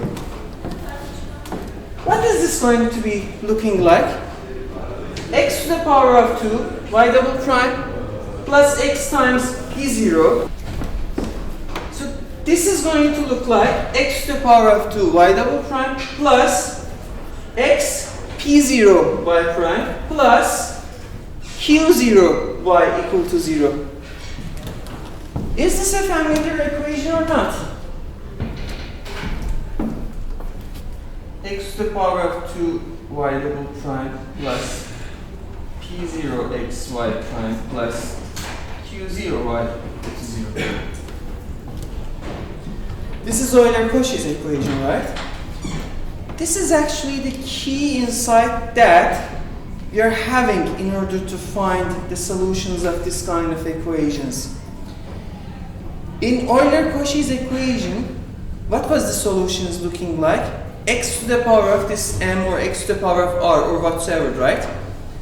The thing is exactly the same thing, but this time, since we are having some power series here, okay, it seems that the general form of our solutions are going to be x to the power of r times a power series. A and x to the power of n.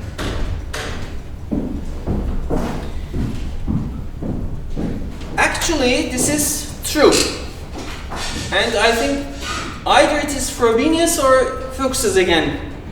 They have worked on this kind of theories and they have developed that, okay, yes, this is actually the general form of our solutions. So, with this in mind, what we need to do is this. What was the characteristic equation of this Euler-Cauchy equation? Yes, r to the power of 2 plus p0 minus 1 r plus q0 equal to 0. Right? For an equation which is going to be like this, xpx is analytic, x to the power of 2qx is analytic, okay? For this kind of equation, we can again write the same equation. This is going to be called indicial, or indicial, I don't know the right pronunciation of it. Indicial, I think. Indicial equation.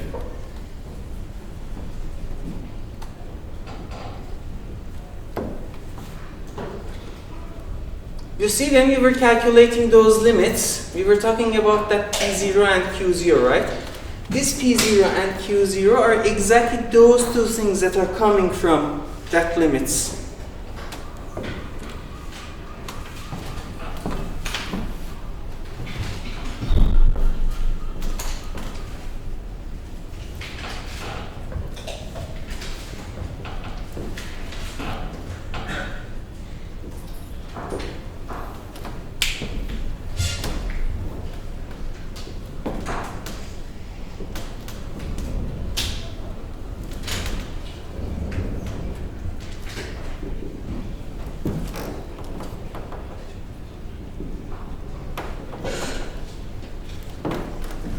If x equal to 0 is a regular singular point for the equation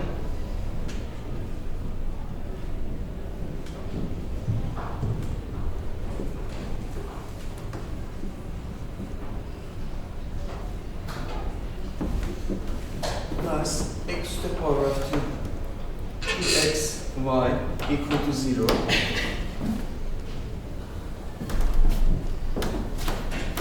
which means that xpx and x to the power of 2qx are analytic around.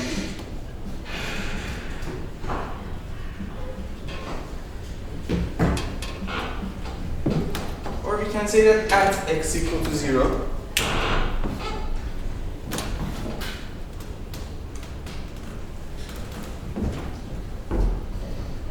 and if the indicial equation r to the power of 2 plus p0 minus 1 r plus q0 equal to 0, where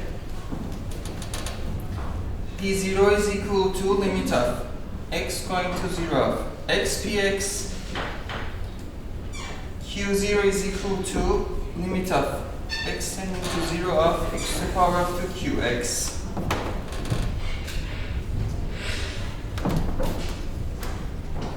has two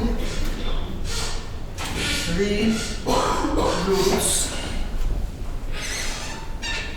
R1 greater than R2, then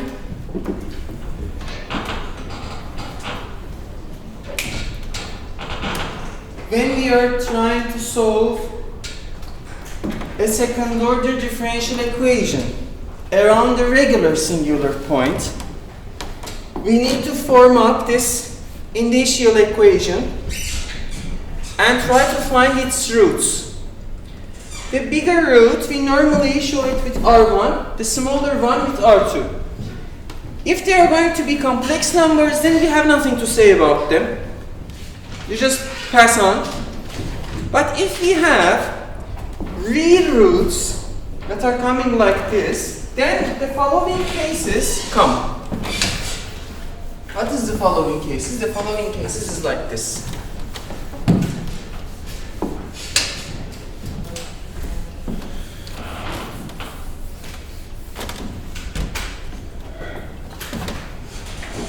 Our first solution is going to be x to the power of R1 times this n from 0 up to infinity of a n R1 x to the power of n. Or we can write this as summation of n from 0 up to infinity of n plus R1. Why I'm writing this an as a function of R1, it will be clear when I'm just going to talk about one example, okay? When we are trying to find this coefficient from the recursive formula that we are just going to replace this series into the equation, the general form, and trying to find it. When we are placing R1 as a value and when we are placing R2 as a value, then these coefficients are going to be changing. That is why these coefficients are depending on this R1 and R2 as well. That is why I'm writing it like this. Okay?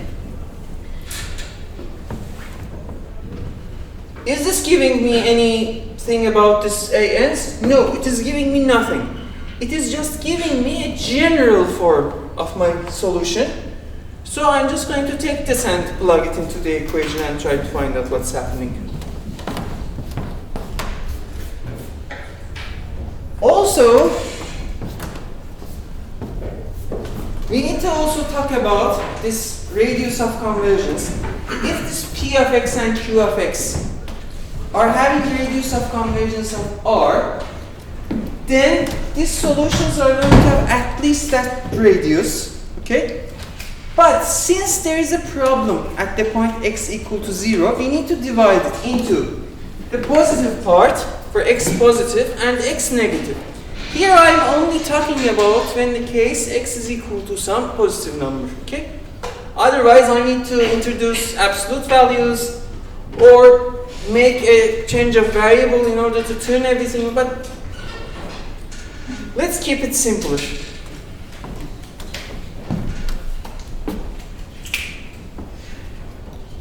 And for the general form of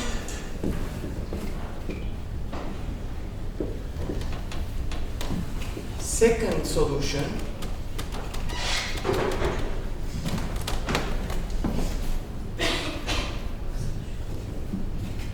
if R1 minus R2 is not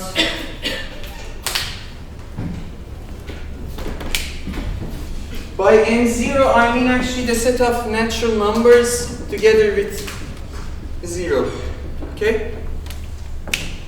This means that their difference is not going to be equal to some integer.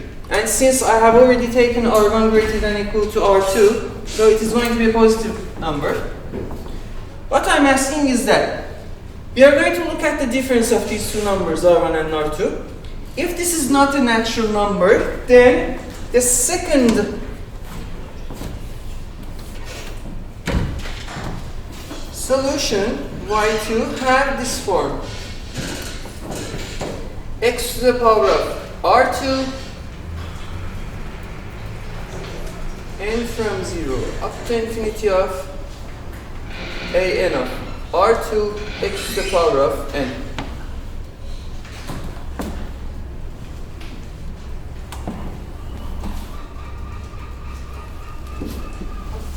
If r1 minus r2 is equal to 0, which means that if r1 is equal to r2.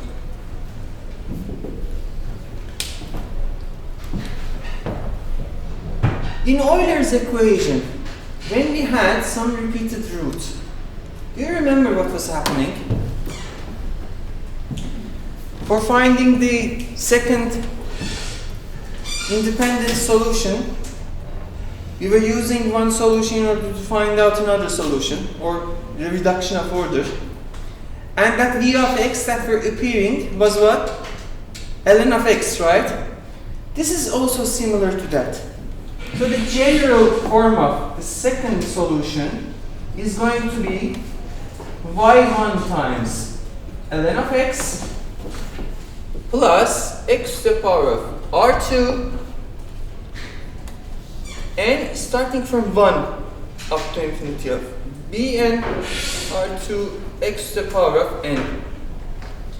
Please also notice that this is starting from 1 and not equal to 0. Okay? Because in case of repeated roots, for instance, for the case of what can I say? Equation with constant coefficients. When we had a repeated root, what was our solutions? What was that v of x for our solution? It was an x, right? We were multiplying the second solution with an x. This is also very similar to that. Here we are also having this, but we are multiplying with an x. This is just some made-up explanation for you to remember that, okay, I need to also multiply this whole thing with an x, this part with an ln of x, and this part, which is also similar to this, with an x. But the real reason why it is looking like this is the super complicated theorems proved by Frobenius and Fuchs.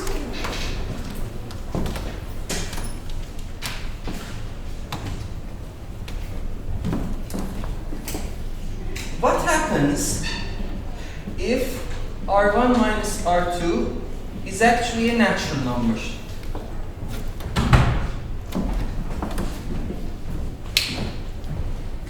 In this case, our y2 of x is going to have this form.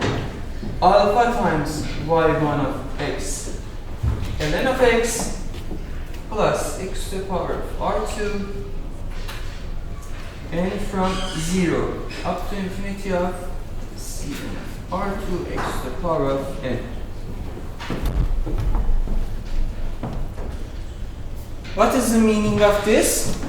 It is going to be very similar to this one, but this time we also have an additional alpha here. In some of the cases, maybe this is going to be a non-zero number. So y1 of x ln of x is going to appear in our solution. But sometimes it is not going to be equal to 0, and this is going to appear. Or did I repeat the same thing twice? Anyhow. In some of the equations, this is going to be equal to 0, so this term does not appear. Sometimes this is not going to be equal to 0, and this time this term is going to appear. But how can we know if it is going to appear or not? We do not know. If we have this kind of an equation with this condition, then we're just going to take this, replace it into the equation, and try to figure out what is happening. Okay? An example will be enlightening. If you're okay with that, just maybe take a photo or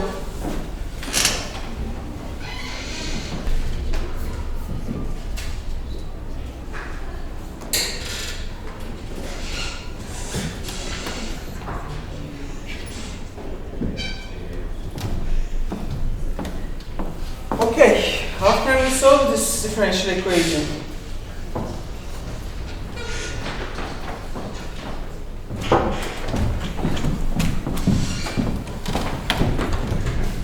Is this a second order differential equation? Yes. Is it linear? Yes. Is it homogeneous? Yes. So the general solution is going to be C1y1 plus C2y2. You're on the left side of that tree. Now let's check step by step. Is it an equation with constant coefficients? No. Is it a Cauchy-Euler equidimensional equation? No. Is it an equation with coefficients such that they are polynomials? Yes. We are going to try to solve or find the solution around point x equal to 0. Okay? This will be already given to us, but let's assume that what we are interested in is the point x equal to 0 here. And we want to find the local solution around x equal to 0. Now that we are dealing with x equal to 0, we need to first classify if it is an ordinary point or if it's a singular point. Now, is x equal to 0 an ordinary point or a singular point? Since x equal to 0 is root of this, and if we divide this with 4x, so here our p of x after standardizing the whole equation is going to be 1 over 2, 1 minus x, and q of x is going to be minus 1 over 4x, right? So, what happens? Is x an ordinary point or a singular point? Since it is a root of this, it is actually a singular point. If it was an ordinary point, what should we have been doing? Just writing a power series that we know y equal to summation n equal to 0 up to infinity of a and x, and replace it in the equation and try to find out the coefficients. But that is not the case. This is not an ordinary point, x 0 equal to 0. It is a singular point. Since it is a singular point, I need to again ask two more questions. Is it a regular singular point or an irregular singular point? If it is a regular singular point, we have nothing to do with it. Okay, that is something advanced. We don't care about it. But if it is a regular singular point, then we need to use Frobenius series from the method of Frobenius in order to solve this equation. So, question. Is x equal to 0 a regular point or not? How can we know this? We just need to calculate limit of, since we are looking to this point 0, limit of this x. What is the limit of x px?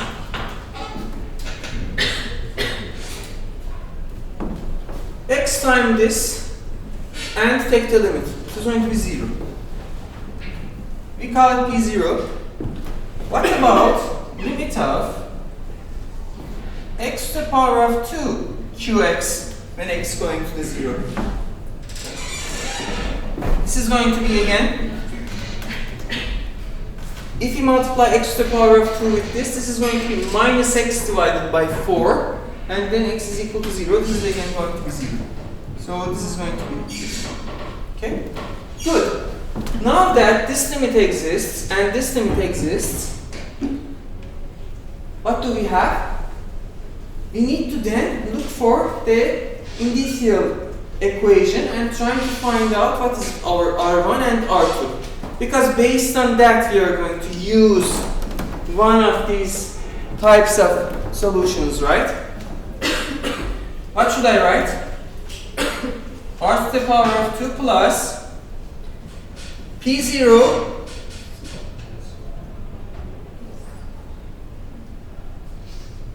Am I right about this, or do I have some problems here?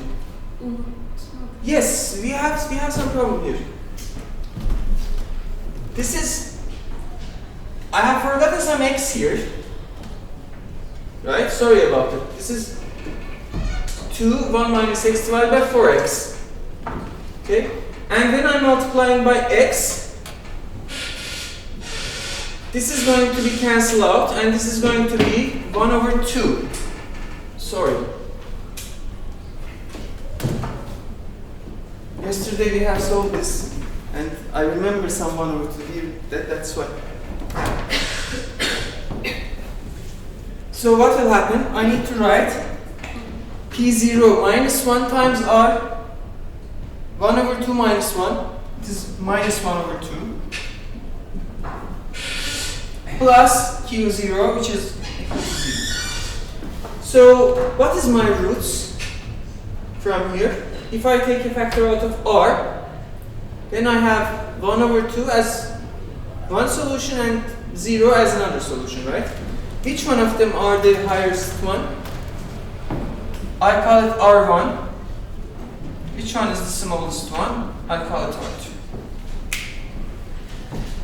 Now, what is the difference of R1 and R2? Is it an integer or not? It is not an integer, right?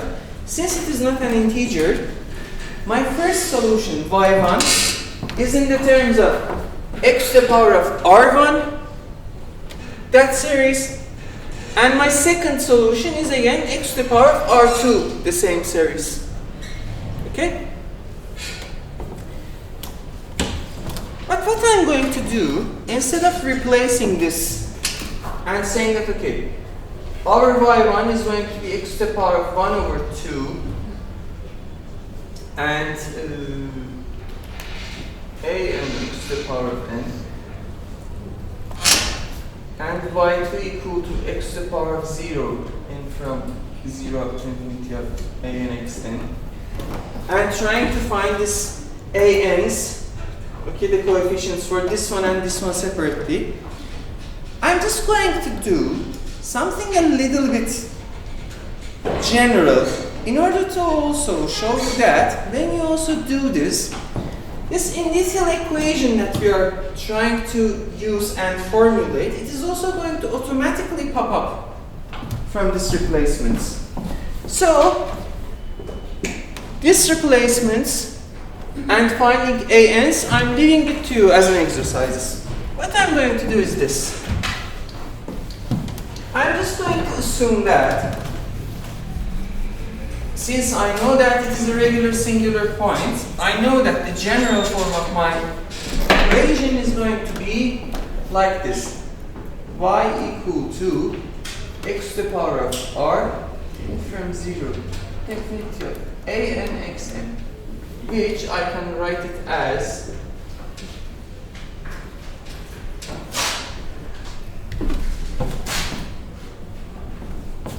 what is my y prime? Can you please take the derivative?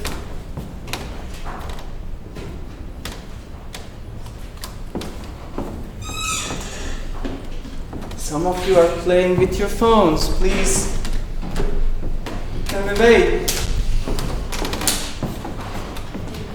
What is the derivative of this? Yes.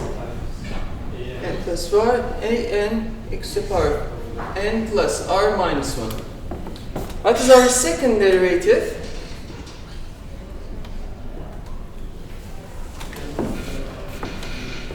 Yes, n plus r minus 1, an minus 2.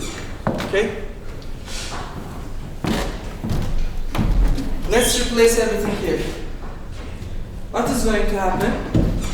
I'm just going to have a series starting from 0. Infinity of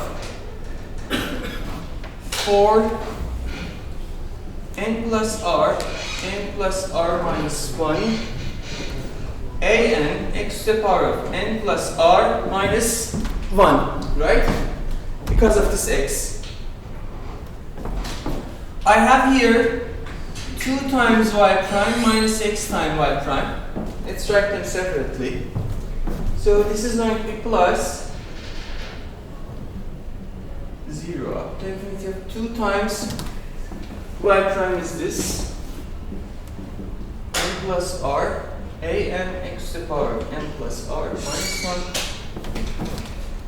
I have a minus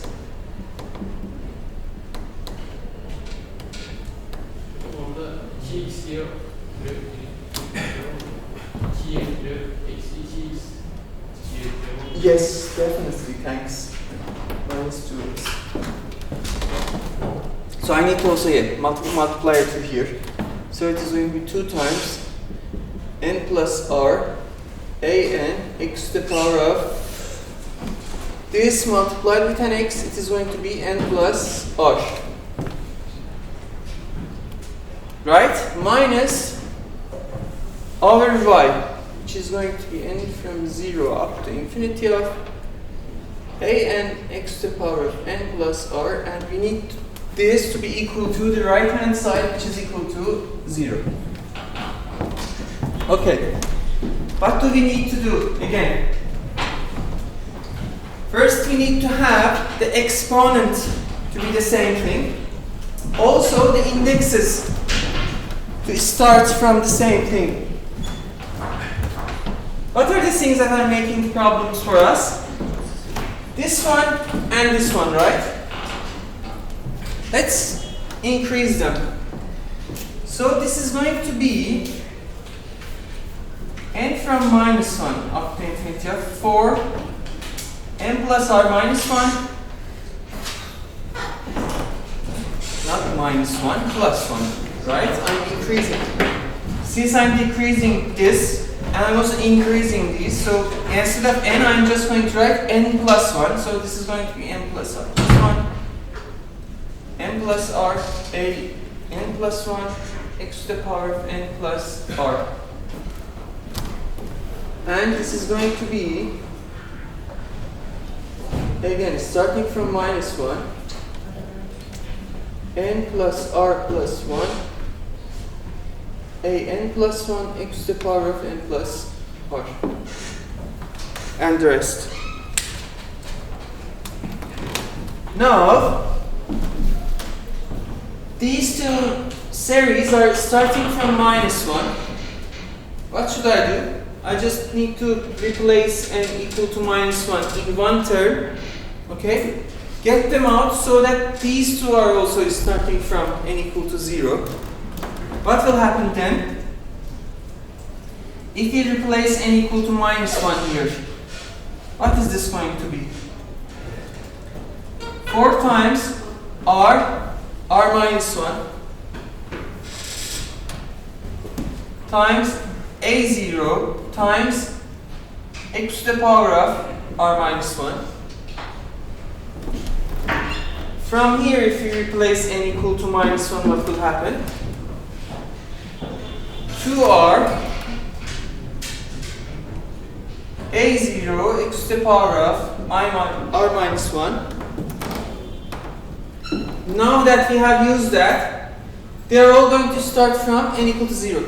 Now that I have taken out terms with n equal to minus 1, I can collect everything when n is starting from 0. So what is this going to be? 4 times, let's write it, 4 times n plus r plus 1, n plus r, a n plus 1, plus 2 times n plus r plus 1, a n plus 1, minus, I can also take a factor out of this a n, so let me do it. So it is going to be 2n plus 2r, plus 2r minus 1 an x to the power of n plus r equal to 0. What can I write here as well is that from this one and this one, I can take a factor out, so it is going to be 2 times n plus r plus 1. I have a 2 remaining here, which is multiplied by this, so it is going to be 2n plus 2r plus a 2. So I can also write this as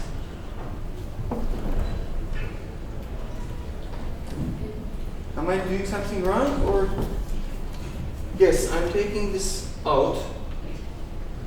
4 times 2 times n, 2 times r plus 1, because I have already taken the factor out of that 2 from here.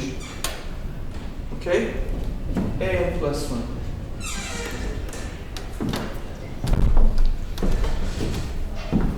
Am I making any mistakes?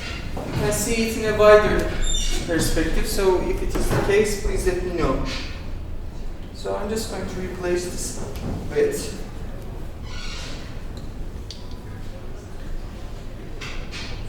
two times n plus r plus 1, 2n plus 2r plus 1, a n plus 1 minus that. Okay. Now, what should we do? We have this power series and it is equal to 0. It means that the coefficients must be equal to 0, right? What is first of all the coefficient of x to the power of r minus 1?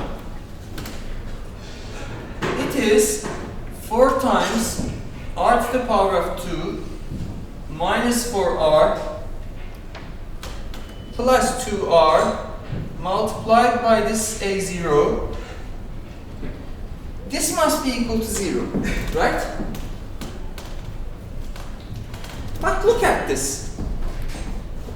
Either I need to select a0 equal to 0, then my r can be anything that it is possible for us, okay? Then I'm not going to be able to say that, okay, if this is the general solution, in place of r, you need to write this number or that number. It is not giving me anything. So I should select a0, something which is not equal to 0. And what better candidate than selecting a0 equal to 1? So here, what we are going to do is that we are selecting our a0 equal to 1. This is almost always the case. If a0 is equal to 1, then, or something non-zero, it is something non-zero, I should select it as something non-zero. What will happen here? What is this? This is 2 times r to the power of 2, or let me just write this as 4r2 plus, not plus, minus 4r to the power of 2 minus 2r equal to 0. Is this the same initial equation that we had or not? If I divide everything by 4, is this going to be equal to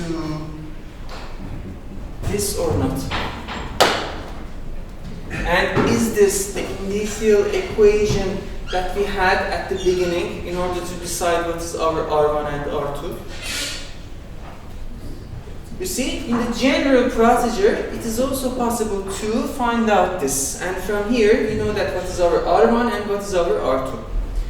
Now, if you also remember, when I was writing the general formula solution, I was writing that Bn of R1, Cn of R2, or this kind of things.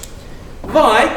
Because now that I'm going to also make this equal to 0 and try to find out this ANs, this is going to depend on which value of R I'm putting here, right?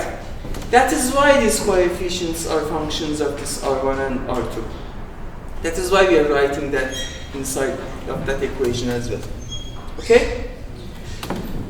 So from here, we have again our R1 and R2. Let's go with R1 equal to 1 over 2. We will come to that, but let's from here first take out the general case about an plus 1 in terms of an. And then we will just replace it and try to find what's happening. Now, if this is equal to 0, what will happen? an plus 1, this whole thing is equal to 0. I keep this to the left hand side, take this to the right hand side, and what is going to be?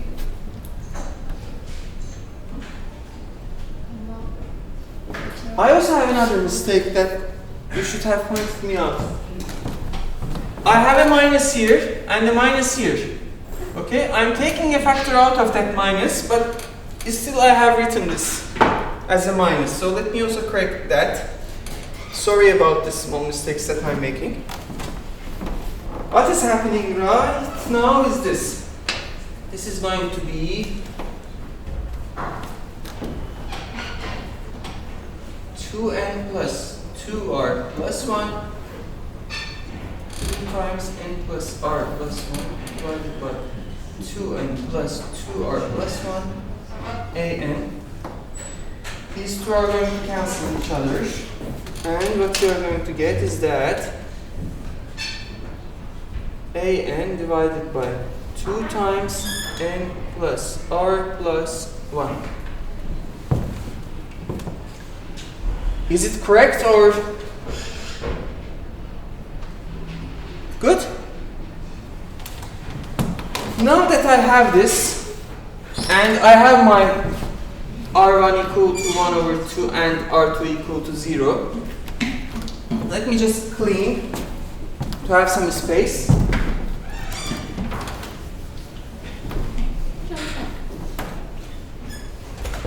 Yes.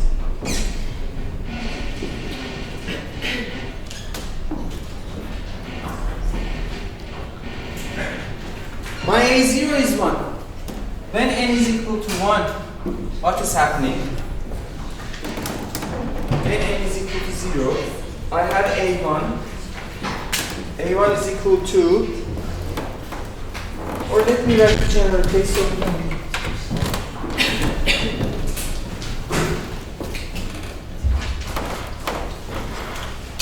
an plus 1 is going to be an divided by 2 times n.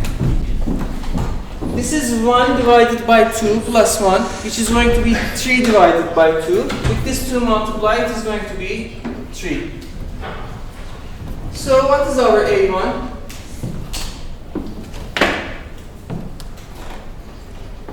Instead of n, I just need to write 0, right? So this is going to be a0 divided by 3, and a0 is 1, so it is 1 over 3. What is our a2? a1 divided by 5, and I know what is a1, so it is going to be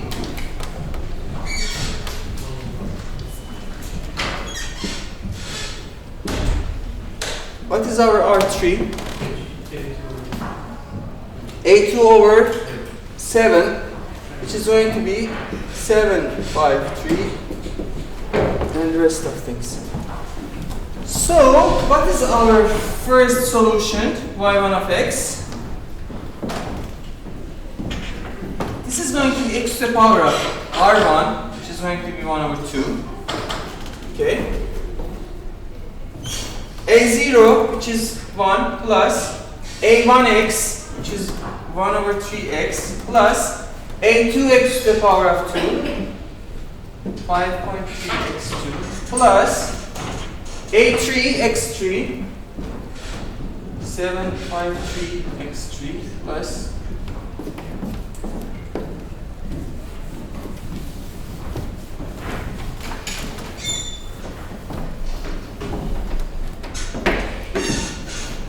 and this is only our y1.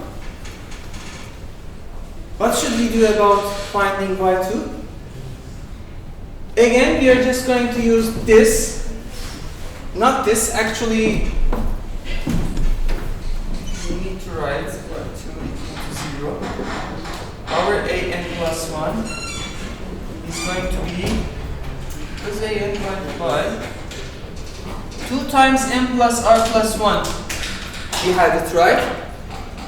If r is equal to 0, this is going to be 2n plus 2.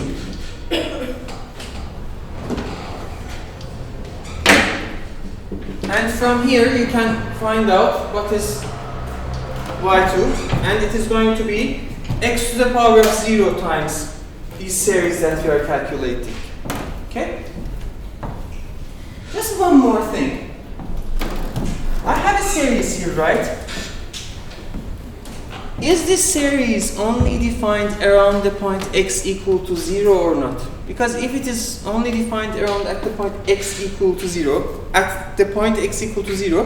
then this is actually not a very useful power series. It should have a positive radius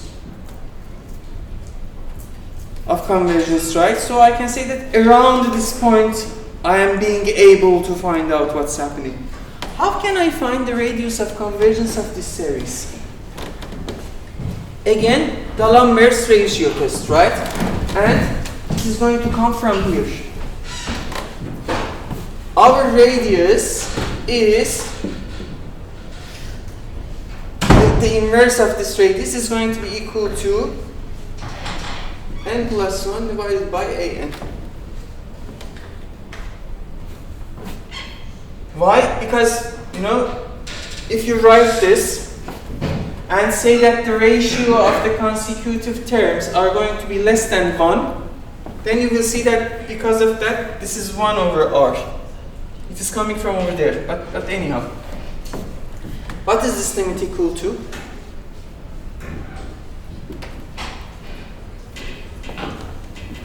What is an plus 1 divided by an?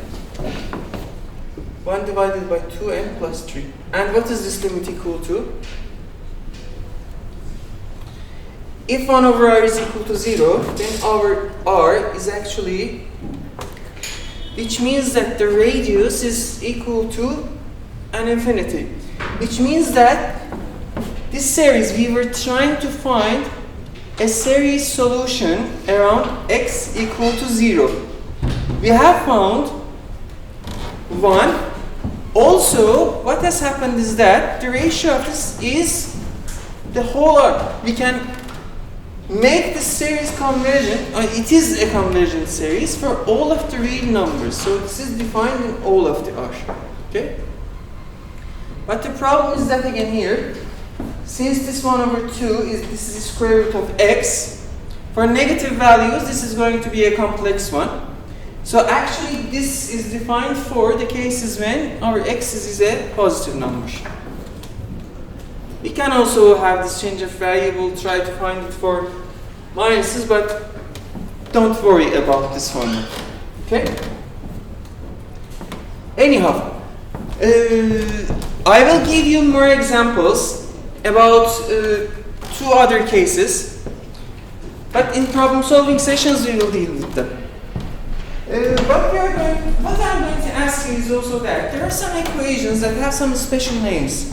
Laguerre's equation, Airy's equation, Bessel's equation, and this kind of equations that have physical applications, and also they are the root for this kind of special functions in physics, which are mostly used in physics. But I'm just going to give them as some exercises for you, and we're just going to deal with them in problem solving sessions. Okay? So I think we are up with our time. Good.